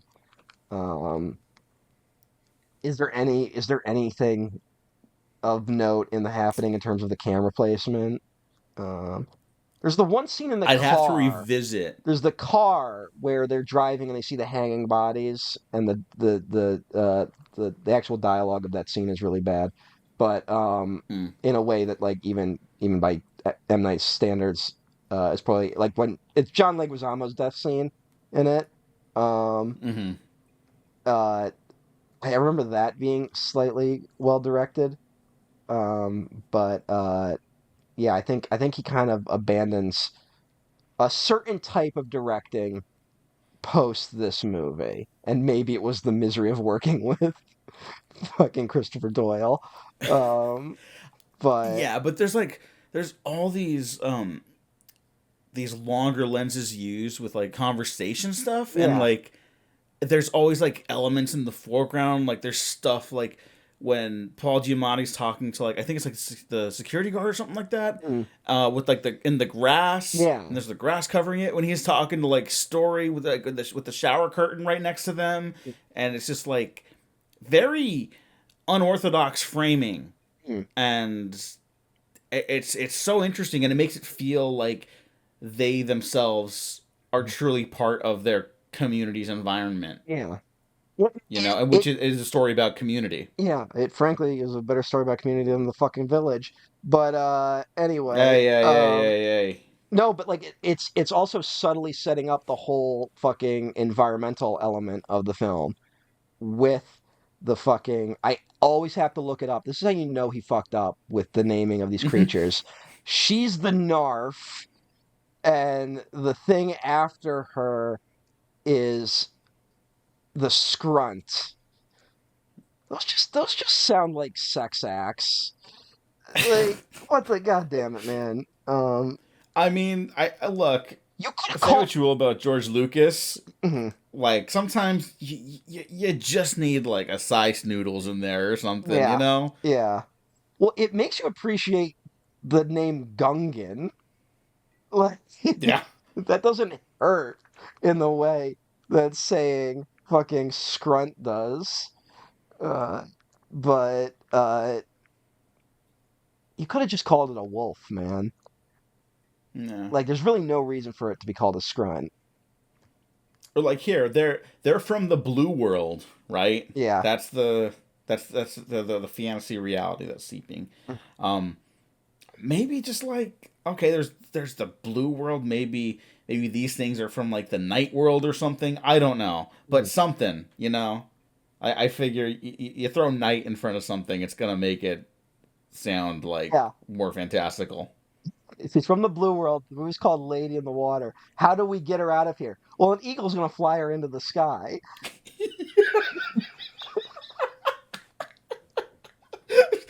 You know what's fucked up? I thought the same exact thing because I didn't remember the ending of the movie exactly.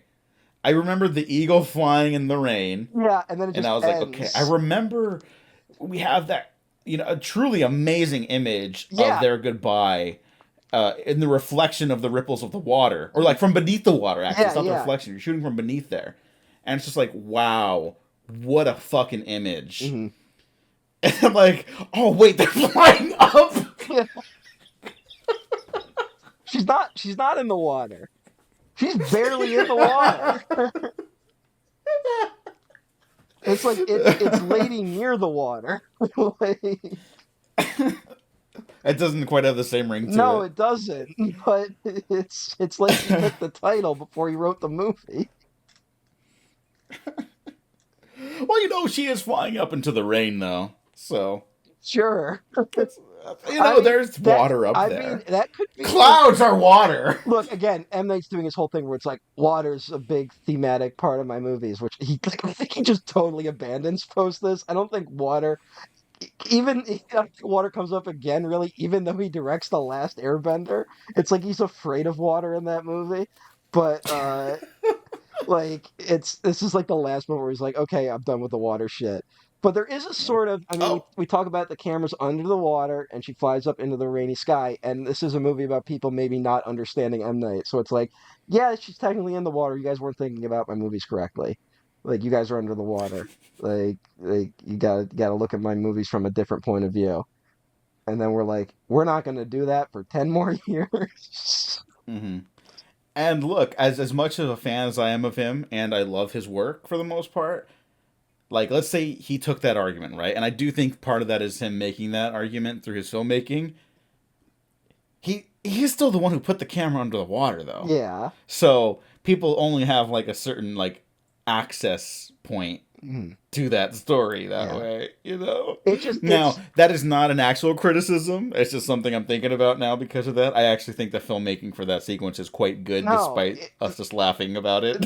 but like it is something where she really, she's in the shower a lot, but like you would think she'd be in the pool more often, right? hmm. Like you would think that would be a part of the movie, but she can't actually go near the pool because of the fucking scrunt. Like, who is the grass? Um, and you can see his eyes in a mirror. Yeah. But there's also these apes. Apes a poppin'. Oh yeah. Like, what are they Um called? the Tartutics? Is that it? Could you have picked like a clunkier name? Like Yeah. Paul Giamatti in his ape makeup from fucking Planet of the Apes shows up at the end. Yeah, we all just get along. Um, uh, but part of the stuff I really like about like the ensemble characters, well, I mean, I think the actors are all quite good. Um, like how they all fit into this story yeah, in ways they don't like expect. Like Paul Giamatti thinks he's the the guardian, yeah. right? And it turns out he's like He's the the healer. healer. Yeah. And he heals her when heals himself by talking about he misses his family and he's opening up about it for the first time, Mhm. really. And that's like what saves the story, him being emotionally Yeah, open and him honest. putting himself into the story essentially. Hmm. He wants to fuck the story. Look, that's what the movie is. It's honestly it's one of the more overtly sexual M. Night movies. Like Do you there's think he meant it to be though? I don't And know. I'm not criticizing him. I don't know. I mean, there Yeah. is a little bit of I'm like, fine with him like maybe accidentally putting that like to me that's not a negative. I want my artists to put themselves in I yeah, want them to Paul Giamatti fuck the story, you yeah, know? yeah. But also, I think another element of it is like, again, I think part of it is I can't tell how deliberate it is, but it feels like him putting himself in the movie is him fucking with us. Like that, him being like, you think this is about me because I'm going to make the story about me, but it's not about me. Because one of the subtler things in the movie is that everyone in the apartment complex is a storyteller, right? That like Hmm. Paul Giamatti goes looking for someone who's writing a book, but everyone's writing something, right? And it's M. Night's weird way of just being like, I'm trying to tell you guys, like you all are writers. It's a very humanist message, right? Like, Hmm. and the idea that he's writing the cookbook that's going to change the world is just it's a deflection. It's a very deliberate uh um you know what's the word I'm looking for? It's a deliberate misdirection. Like, Mm-hmm.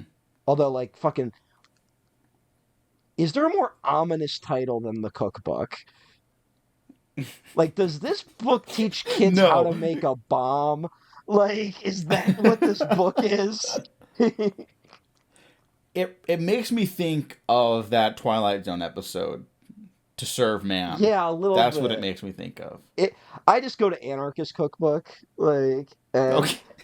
it's like, yeah, it's all my thoughts on leaders and stuff. Like, it's so vague as to what it is, and it's so it's it almost feels like there could be a race of people he's demonizing in it.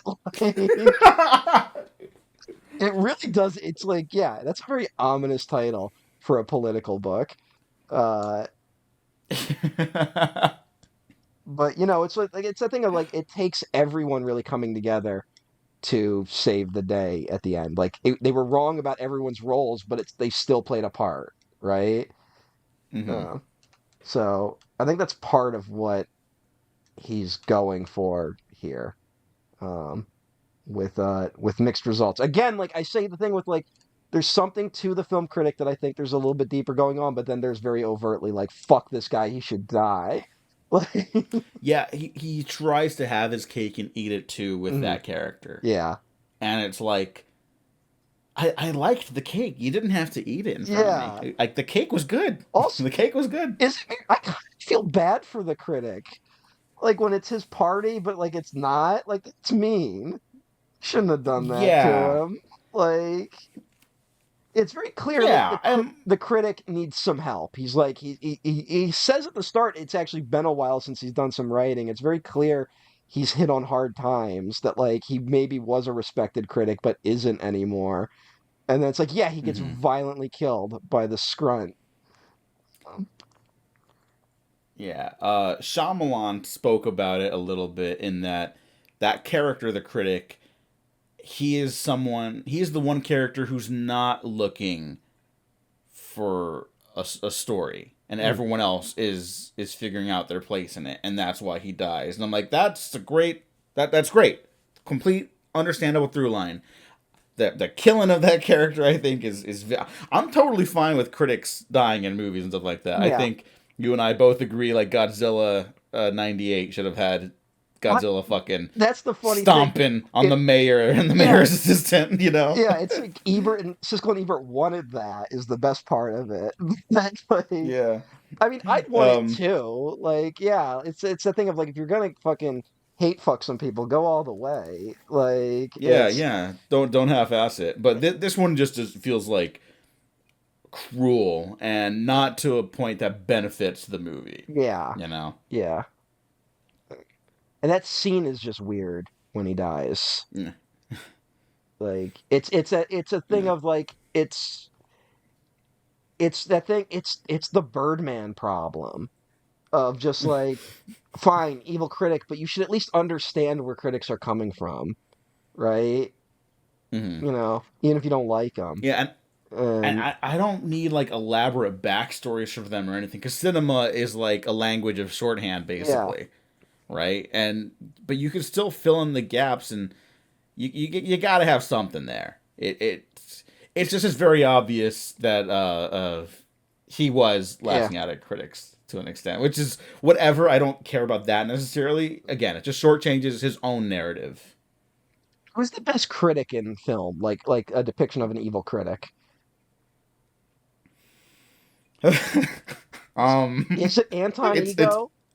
yeah, Yeah, yes, yeah. it's Ratatouille. It's like his name's literally Anton Ego, but I think critics actually like Anton Ego. Like, Yeah, I mean that's the thing. No, does anyone dislike Ratatouille? I don't think The so. movie, not the dish. Yeah, Um, Brad Bird could fuck that up in the next few years, depending on what happens. But oh yeah, yeah. uh, Incredibles 3 coming soon. oh really? Yeah, Oh dear. yeah. Uh, I think he's having trouble getting other stuff off the ground, well, as is everyone. the other thing he was supposed to be getting off the ground was Ray Gun, which was going to be produced by John Lasseter. So Hmm. which is like, no. The Yeah. Lasseter, where did Lasseter jump? What was the studio he went to? Skydance. Skydance, I because think it's Skydance. it's that seems to be dead on arrival. Like, Yeah, he did a movie for Apple TV, yeah, called Luck, which like and people no one saw it. despised. People like hated it. Oh, really? Yeah, it like got I had savaged. completely missed that. hmm I haven't seen it, so I can't say. It could have just been people being like "fuck Lassiter," but it got Hmm. it got pretty savaged. Um, but also no one saw it. So, Hmm. but yeah, Anton Ego is probably the best depiction of a critic that I can think of. Um, Yeah. because I do think it is that thing of like when Ego's like, I don't like food, I love it, right? Like that's his Hmm. line. I think that's really where a lot of film criticism comes from. Even the most pretentious and annoying and people I want to throw under the bus sometimes. It's like we do come from a shared tribe of loving film. Like it doesn't come from a hate thing, which is what he gets wrong with the critic, because the critic's like, yeah, I'm going to see a rom-com. I fucking hate that shit. And it's like no critic hates the movie before they see it like that, you know, Hmm. in that way, And you know what? right? I would Like, go, yeah, in that day for sure. Definitely now it's a different conversation, but that's whole other problems that we mm, can't address in this episode, really. I would even say, like, you could have that basis for the character in mm, this movie. All of that stuff is fine. It just has to be addressed further. It feels like that's the beginning point, mm, and it's never not again. It's not the protagonist of the movie, so on some mm. level I get that, but like if they're just there to be like cynical and like hated, Yeah, it's like fucking slasher movies do that. This isn't a slasher movie. yeah. Yeah, isn't this supposed to be your fucking bedtime story? Yeah. You gonna put your this is the one you do You your know what that violent is? revenge fantasy in? Yeah. It's the one element of like your parents telling you something and then they maybe tell you a little bit too much of one thing when you're a kid and you're Yeah. like, what is that about? And then you look back on it when you're older and you're like, yeah, they probably didn't need to tell me that. It's like when you your know? parent like tells you they hate your friend's parents. Like, Yeah. it's It's like, like, what am I supposed to do with yeah, that? I didn't need to know that. I don't need to know that you judge another adult that harshly. Yeah. It will not help my development as a human being. But yeah, it's a little bit of that.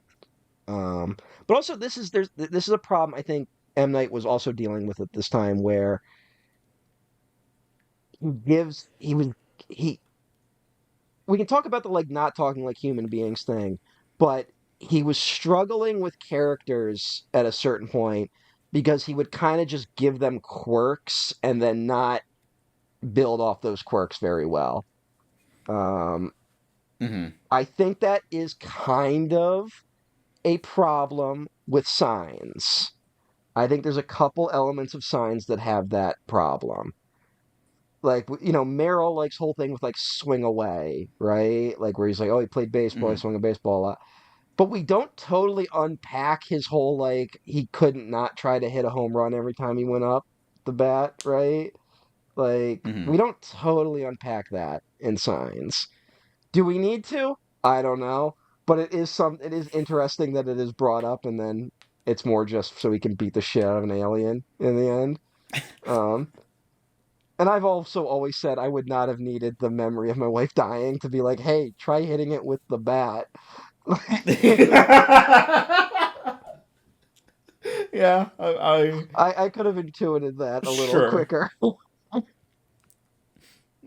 Sure, it's cinematic catharsis Yeah, rather. It totally. worked. Yeah. It works in the film, but also in real life, like the bat would have been the first thing I jumped to. I mean, that's probably why that Scary Movie 3 bit works so fucking Yeah, well. without their heads, they're Without their heads, powerless. they're powerless. It's like, yeah, I guess you hit them. That's Yeah, gonna hurt. and also there's Like, also their have you problem. ever seen? What was that? Sorry, have you ever seen Harold and Kumar go to White Castle? It's been a long time. Okay, in like one of the stoner dream sequences John Cho has of his hot neighbor, he's like he imagines he's like fighting one of the asshole cops and he like shoots him, and then the cop's like, bullets, my only weakness. How did you know? That's hysterical. Yeah, That's funny. same logic basically.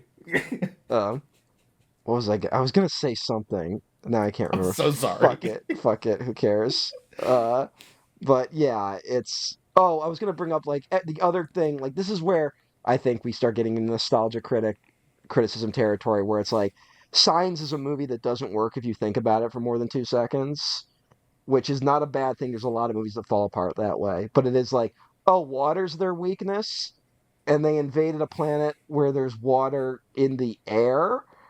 Like it's one of those where like someone years ago pointed out, be like, it would be like us invading a planet made of lava naked. Like, it doesn't make sense, but who cares? The movie's fun, right? The movie's Mm-hmm. entertaining, the movie's engaging. And then it's just like, yeah, you get the lady in the water, and it's like she's not in the water, and you're like, what are we doing? It's Yeah. Yeah, I think that's why it's a bigger problem here. yeah, Again, like not even the biggest problem with the movie, but it's a bigger problem here than in Signs, where it's like it's very clearly like about the family drama, the yeah, events of the like the plot are sort of like mm, to accentuate that rather than like the yeah. driving force of that, you know. Yeah, it's very much it's one of those weird like it's a great post 9/11 movie that was like made during 9/11, like they were like a week into shooting when 9/11 happened, and then you watch that movie Jesus. and you're like, this is like capturing exactly what it felt like post 9/11. Um, and I will say there's a little bit here and in The Village, I'll give you that. That's about the Iraq Yep. War. Yep. That there's a little bit Mm-hmm. in both these movies about the Iraq War. Um, the Village is like we can run away from our problems because we're white people, but and that's how we got into the current mess we are in. Um, it's kind of cool that the apes are like physical, like they're real at the end of the movie. Um, like they're not fully CGI. Yeah. The Scrunt Yeah. is there's a couple shots of the The Scrunt that Scrunt are definitely practical, is. but it's mostly CGI. Mm-hmm. It works though, I kind of don't think it works. looks terrific. Mm, I don't know, Yeah, like it works. yeah, but I think there's like an otherworldliness to it. I think some of the stuff with the Scrunt that doesn't work is the just rules of it, like are kind of dumb. There's so many Mm-hmm. rules. There's too many rules in this. That's the problem. Like not to be like fucking script doctor about it, but be like you gotta fucking be like, you know, it's like, well, the Scrunts, they can't come out on Tuesday. Like, it's just like, why? It's, you start getting into weird territory with it all. And it's like, now the eagle, he needs the sun to be in the Jupiter's house. And you're like, the fuck? Like, it's, Yeah, uh, I mean, I straight up do not understand a lot of the logistics of the fantasy elements of this yeah. movie still. And Like, I'll then be honest. But then, like But, visually, you get like, okay, yeah, they can't cross the border of, they can't come out of the grass. Like you get that visually, right? You're mm-hmm. like, okay, yeah, get it, right, cool. But then it's like, yes, but Scrunts, they need Snarfs to fucking. There's the mother Narf, and she's gonna do something in the blue world that's important. But why? What about the cookbook? I thought that was the reason. No, now because we got to get her back. So like that's got to be important too.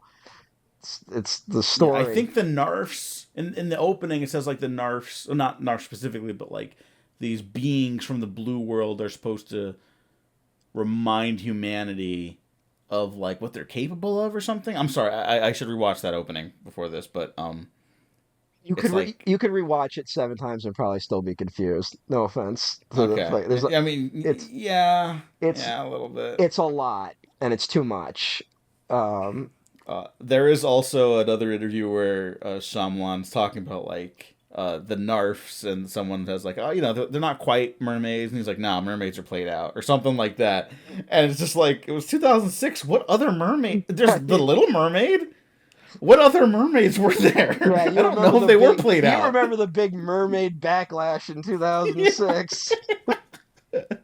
We're all like, God damn, another one of these fucking mermaid pictures. Yeah. I mean, there was We definitely didn't know like, how good we had it with the mermaids. let me see, mermaid movies. There's one I'm thinking of that was really popular with like the Disney era stuff. Yeah, Uh, Aquamarine, that one, yeah. which I know might that one was really which popular might with our be generation. from 2006. 2006 or 2007. Not 2006. Yep, Yeah, and then 2006. the Little Mermaid. Yeah, which was 1989. Uh, Uh huh. yeah, I'm trying to think of like I what looked. I other looked up mermaid. mermaid movies. I looked up mermaid movies on the list that Google quickly assembled. Mhm. Lady in the Water's on it. So So, sorry, M too Night. sorry. I Yeah, genuinely am sorry. yeah. I think overdue for a good mermaid picture. Yeah, I do There too. I hasn't mean, there's been. like the lighthouse, but Yeah, that's but obviously a that different was thing. a whole different. Yeah, maybe Yeah. you know what merman. Did We you ever haven't no see? mermans. Where are the mermans? Yeah. Fucking Shape of Water. Women want to fuck fish people. Let's just scale it back a little bit, and you can make a movie Yeah. that you can for the whole family. You got it. Wouldn't that have been amazing if there was just like an influx of like merman movies after Shape of Water? I, People were like, that one best picture. I We gotta thought there do would this. be an influx of monster fucker movies. Like it felt like that might happen, but then that didn't happen either. No, you know what it is? These fucking producers, they're not comfortable sharing their perversions with the world. That's why they do it behind closed doors and under illegal activities. Yes. It's not I'm not even joking. yeah, it's not Gen Z that's stopping the nudity from being in films. Like, Yeah. we keep blaming them, but they're not making the movies. So, Mm. um, yeah, we I mean, people wanted to fuck Venom. what? People wanted to fuck Venom whenever Yeah, the new Venom but movies are like, coming out, you know?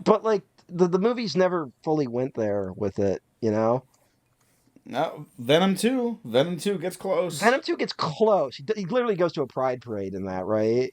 Like, He goes to like this underground rave and he basically has a coming out moment. yeah, Like the only words he doesn't say but are I'm gay. it's still subtextual, right? Like, He says I'm coming out of the Eddie closet and he gets a standing ovation. mm, It's but it's almost still, like I but guess it's it's subtextual, but we all still, yeah, know. yeah. Well, sometimes gay subtext is better than just the straight up gay narrative, frankly. Like, sometimes Hmm. coded gay is more engaging. It just, if you're a good enough writer, like, Hmm. but, yeah, we're overdue for a mermaid, though. Like, just putting that Yeah. out there into the world. Like, although, they were gonna do a gender swap splash at one point. Were Uh, they? yes. Hmm. And I think it was gonna have fucking Thor was gonna be the mermaid or merman. Chris Hemsworth? I think Chris Hemsworth was in talks at one point. Um, because I think they were like, let's just do Thor, but he's a mermaid. I mean, if you want money, that's not a terrible It's idea. not. I think it was one of those ones though where it was like they announced like six gender swap movies in the lead up to Ghostbusters 2016, and then that tanked, and then like all those movies disappeared. Oh. So, uh, yeah, that's an unfortunate one. Um, but we didn't need another Splash. Splash isn't a good movie. Um, sorry, Ron Howard. Your daughter was Are great you? as a mermaid in this film. No, we don't have to apologize to Ron Howard anymore. Oh yeah, Yeah, Ron Howard, yeah, you fuck. God yeah. damn it. Ron Howard has some apologizing to do to us Ron Howard, you can get in a room with JD Vance, is all I'm saying.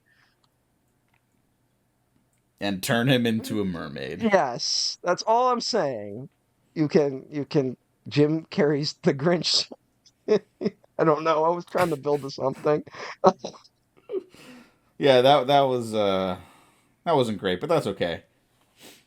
Uh, Is there anything else you want to mention for Lady in the Water? Um, I can't believe we let Hillbilly Elegy happen.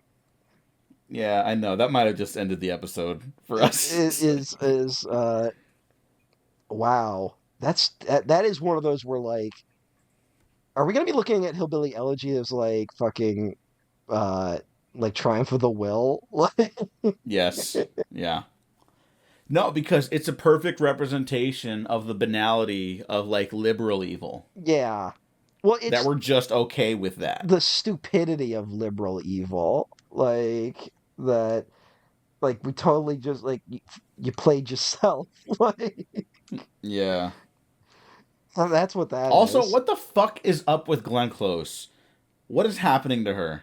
Yeah. This isn't even against her. It's just the movies she's doing lately Mm, are strange, and she is strange in them. mm. Not even that she's necessarily bad.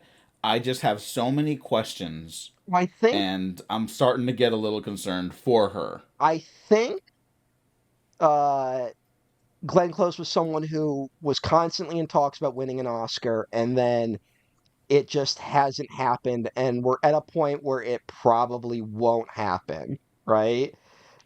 Hmm. I just don't think it would take a really good project to make it happen. And I think she's just lost her mind in chasing that a little bit. Because there's like she has maybe like 30 forgettable movies in her filmography that are all Oscar bait films. Um, Hmm. like Albert Nobbs. Anyone remember What Albert Nobbs? the hell is It that? was a movie released in 2011 where Glenn Close plays a woman posing as a man so she can work as a butler in a hotel. It's a drama film. Oh, okay. Uh, Mm. uh, yes, there's Albert Nobbs. Um, she did a movie called Swan Song a few years ago, starring Mahershala Ali. Seems to be an Apple movie. Oh, Um, great actor. Heart of Stone, starring Gal Gadot. That's not real. That was last year. That's not A a net real film. a Netflix movie. That's what I mean. Yeah. She plays an intelligence Oh, operative of a shadowy global peacekeeping agency. It's a long way to say Israel. Um, sorry. was it produced by the Russo brothers? I feels like Hey, it's a Russo it brothers might be a production. I'm not Russo. even like trying to shit on it. Yeah, let me check. It's directed by Tom Harper. Uh, I don't see the Russos listed. Apparently, Greg Rucka wrote it. Um, it's Oh, I guess it's based on something he wrote. Um, oh, okay. so um, something Hmm. very clearly went wrong. But I do not see the Russos, so we can't blame them. Okay. Um, Nope. Oh, wow. as much as we would like Gal to. Gadot did it all by herself. Good job, you go, girl, slay queen. Um, All women are superheroes. That's what she said. yeah, we got Here's some good news to end on. Glenn Close is in the next Knives Out sequel, Wake Up yes, Dead Man. yes, Knives Out 3, starring Glenn Close and Jeremy Renner. Oh my god, is he in that? Yeah, Oh my god, he is. that was the weird thing about the casting where it was like Knives Out 3. We got Andrew Scott. We got Glenn Close. We got Kerry Washington. We got Thomas Hayden Church. We got Josh Brolin. We we got Jeremy Renner and Mila Kunis. Oh, what the fuck? Yeah, and Oh, yeah, it was like I I yeah. must have missed that, I or rem- I just blocked it out of my brain. I remember the announcement so clearly. It was a very memorable Twitter moment of everyone being like, "Yeah, Whoa, yeah." my brain is like actively recalibrating right now. Hang on, that's It's Shrek I and don't know what to do with Fiona. that. It's Shrek and Fiona stepping out of the carriage and far, far away. Yeah. Yes. So, Yes, that's exactly what's happening to me right now. so it's Um, that's that. Knives Out 3 will be a movie. yeah. You know Who? what? I'm sure it'll be great. It'll just be like, hey, I can't really ignore this component. Yeah. Uh, Um, so Ryan Johnson got to answer for some questions. Um, yeah, what's going on, buddy? what's going on? You've made bangers. You were doing so That's good. You made so much money. I hope it wasn't in Netflix stock. Um, but all right. I've been very good at predicting the killer in the Knives Out movie before even a trailer dropped. Um, okay. I have tweets where I predicted both movies. Um, so who's it gonna be for Wake Up, Dead Man? Um, hmm, I'm thinking it's either gonna be Glenn Close or Andrew Scott.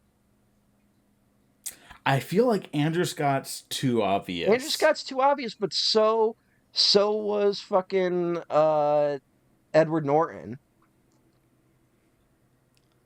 Yeah, but then eventually they threw he throws a curveball in Well, that, there and then will it took me off track. well that's I think both Knives Out films is that it's the obvious one, but there's a curveball that like fucks with you. Like Hmm. because it's one of those things where you watch Knives Out, it's so clearly Chris Evans, but they throw you a curveball so you stop even thinking about who murdered who, right? Like you forget there's a Yeah. mystery in it, which is part of the trick of Knives Out. Yeah, I That, mean, this is a testament to Ryan Johnson's writing, and I can weave this back in to Lady in the Water for us to wrap up.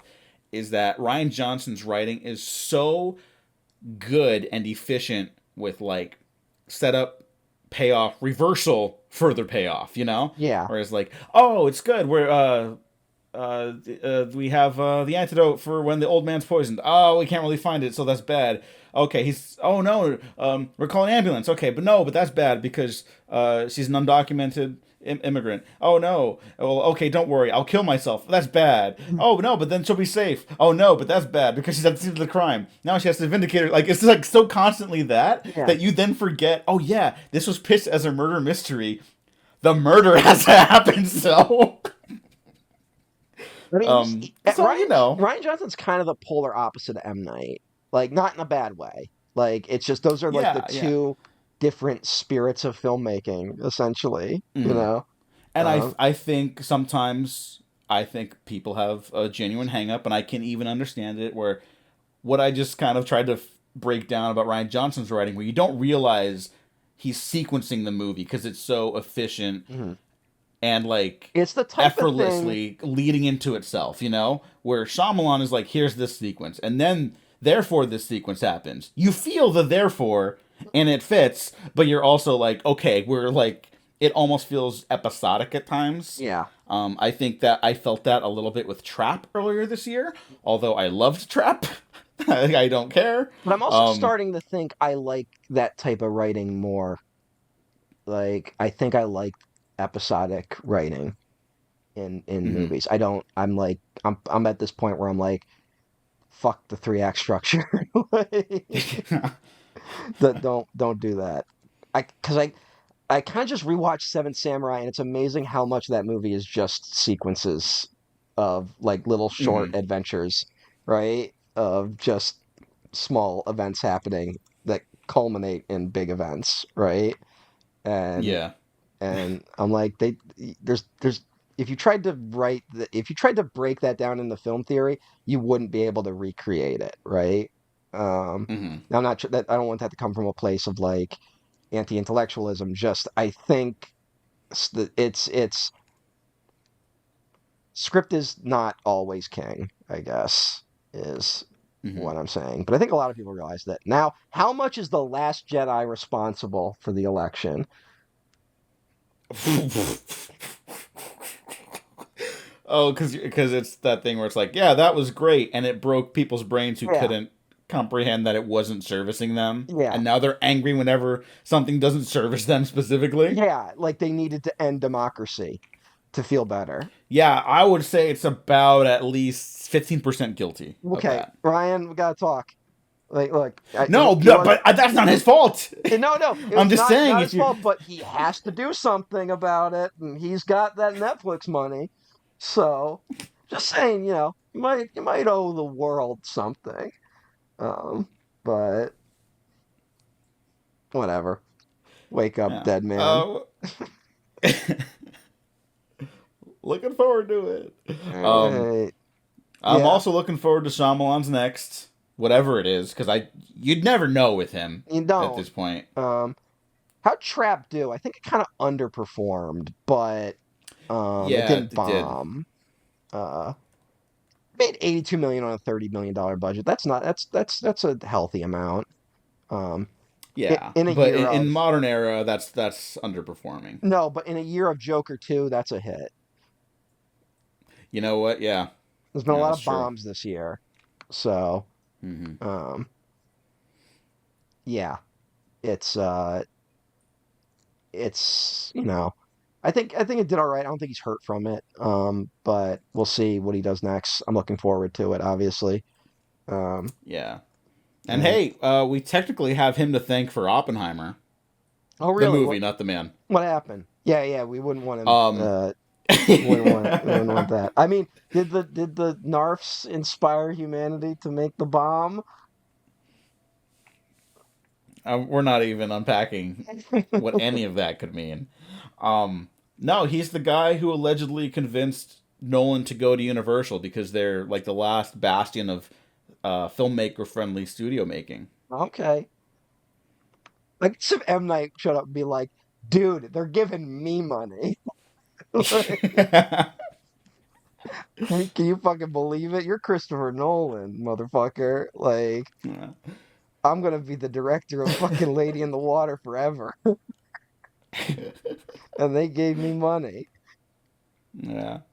And I think Trap is the first. Well, I mean, this is kind of an unfortunate footnote of that is that Trap is distributed by Warner Brothers. Hmm.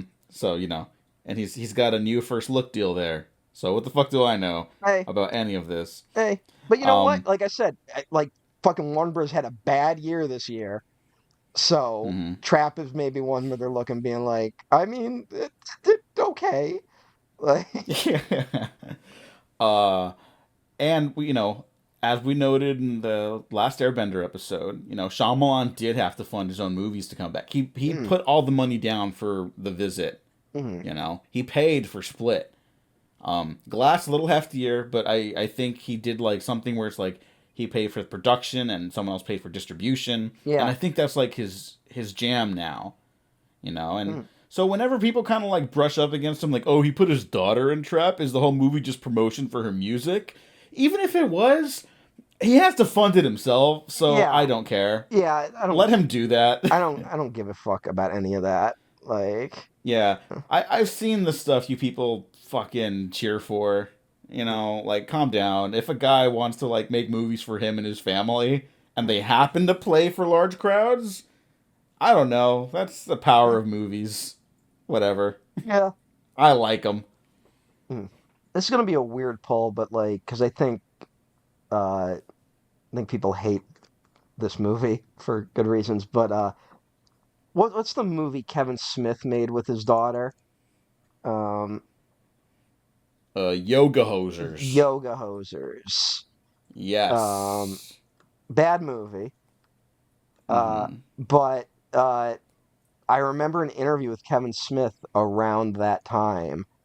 Um, that was very sincere, where he said something like he didn't realize his life was leading to him getting to direct his daughter in a movie. Like, he was like, when I made Clerks, he was like, that was not where I pictured my career going.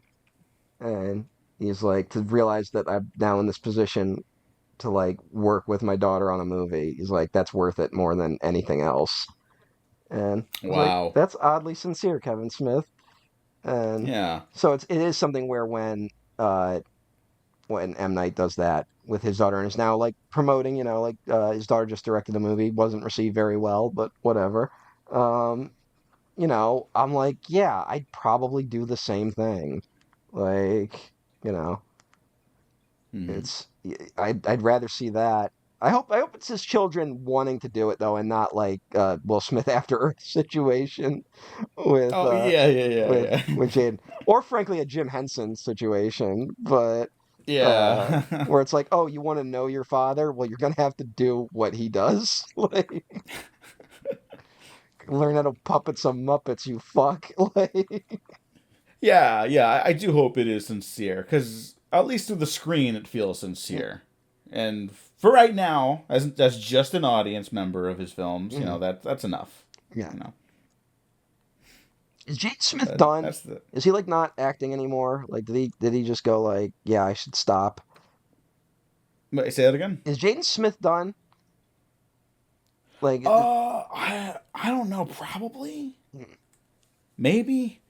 I think if he wanted to, he could come back. I think it's of his own accord. yeah. I think again. I don't know. I'm assuming here. Hmm. They're doing a sequel crossover to his Karate Kid movie. Did you hear about that? I did hear about that. Yeah, because Cobra Kai is doing so well. Um, Yeah, I have to watch that. apparently he's like he did some anime looking fucking film. Oh, that was a Netflix show. Neo Yokio. Why is it not on Netflix?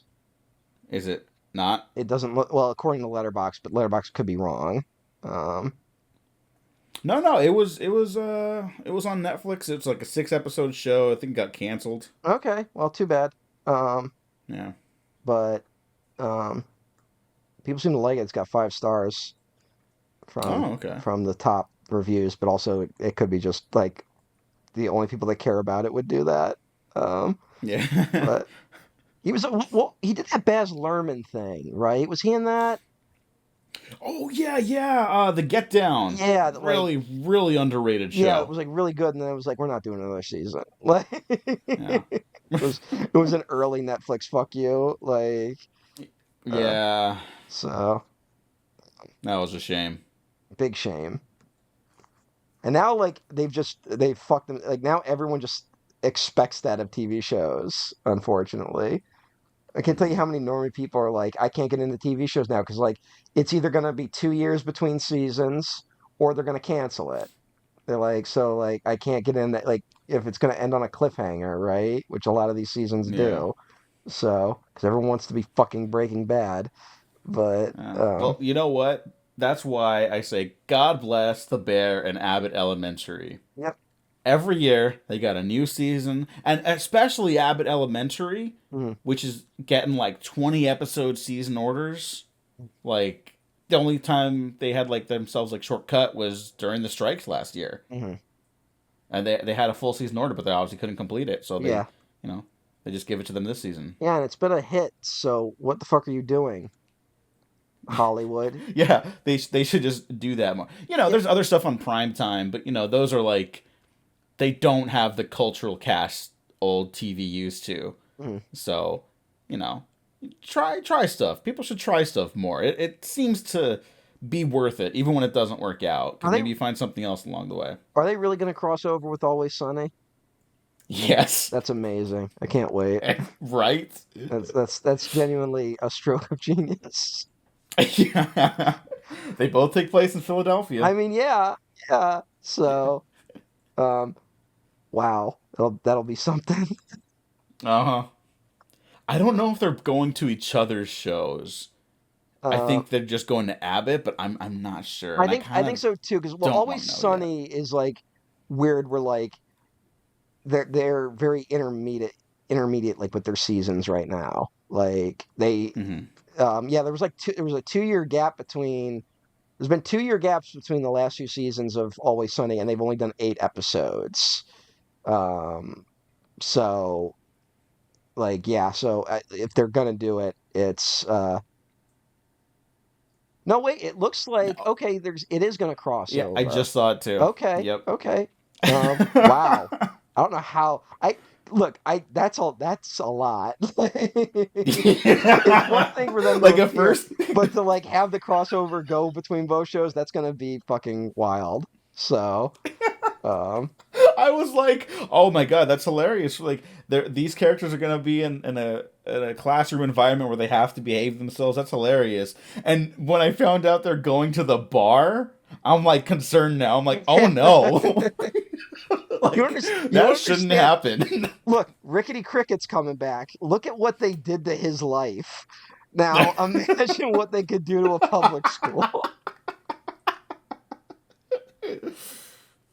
Uh, you know what? This all ties in because M. Night's fucking does that whole Philadelphia thing with his Yeah, movies. yeah, When is M. Night yeah. going on Always Sunny? Oh, he totally should. M. Night should just He do a really should. M. Night should just do a horror movie, and then the cast of Always Sunny is just in it. Like Yeah. they're those I fucking mean, hey, that's a good way of like bridging the gap between their seasons because they've been open about wanting to do other stuff too. yeah, Like yeah. they're happy to continue It's Always Sunny because it's so successful, but like they want to do other stuff. And that Mhm. one guy Rob is like best friends with Ryan Reynolds, and everyone doesn't like that, which is great. They're right to dislike it, but like let them do other stuff, and then throw an M Night Shyamalan movie in there. Right. And frankly, if they ever do an It's Always Sunny in Philadelphia movie, it does have to be something fucking like insane like that. Yeah. It can't just be a comedy movie. Yeah. It has to be genuinely psychotic. Has Rick Reynolds popped up on Always Sunny? No, and I don't imagine he will. You never know. They do a lot of interesting cameos on. They do. Um, Guillermo del Toro was on it. yeah, he's Guillermo So del Toro was on it twice. yeah. And he was just on. They put him on trial.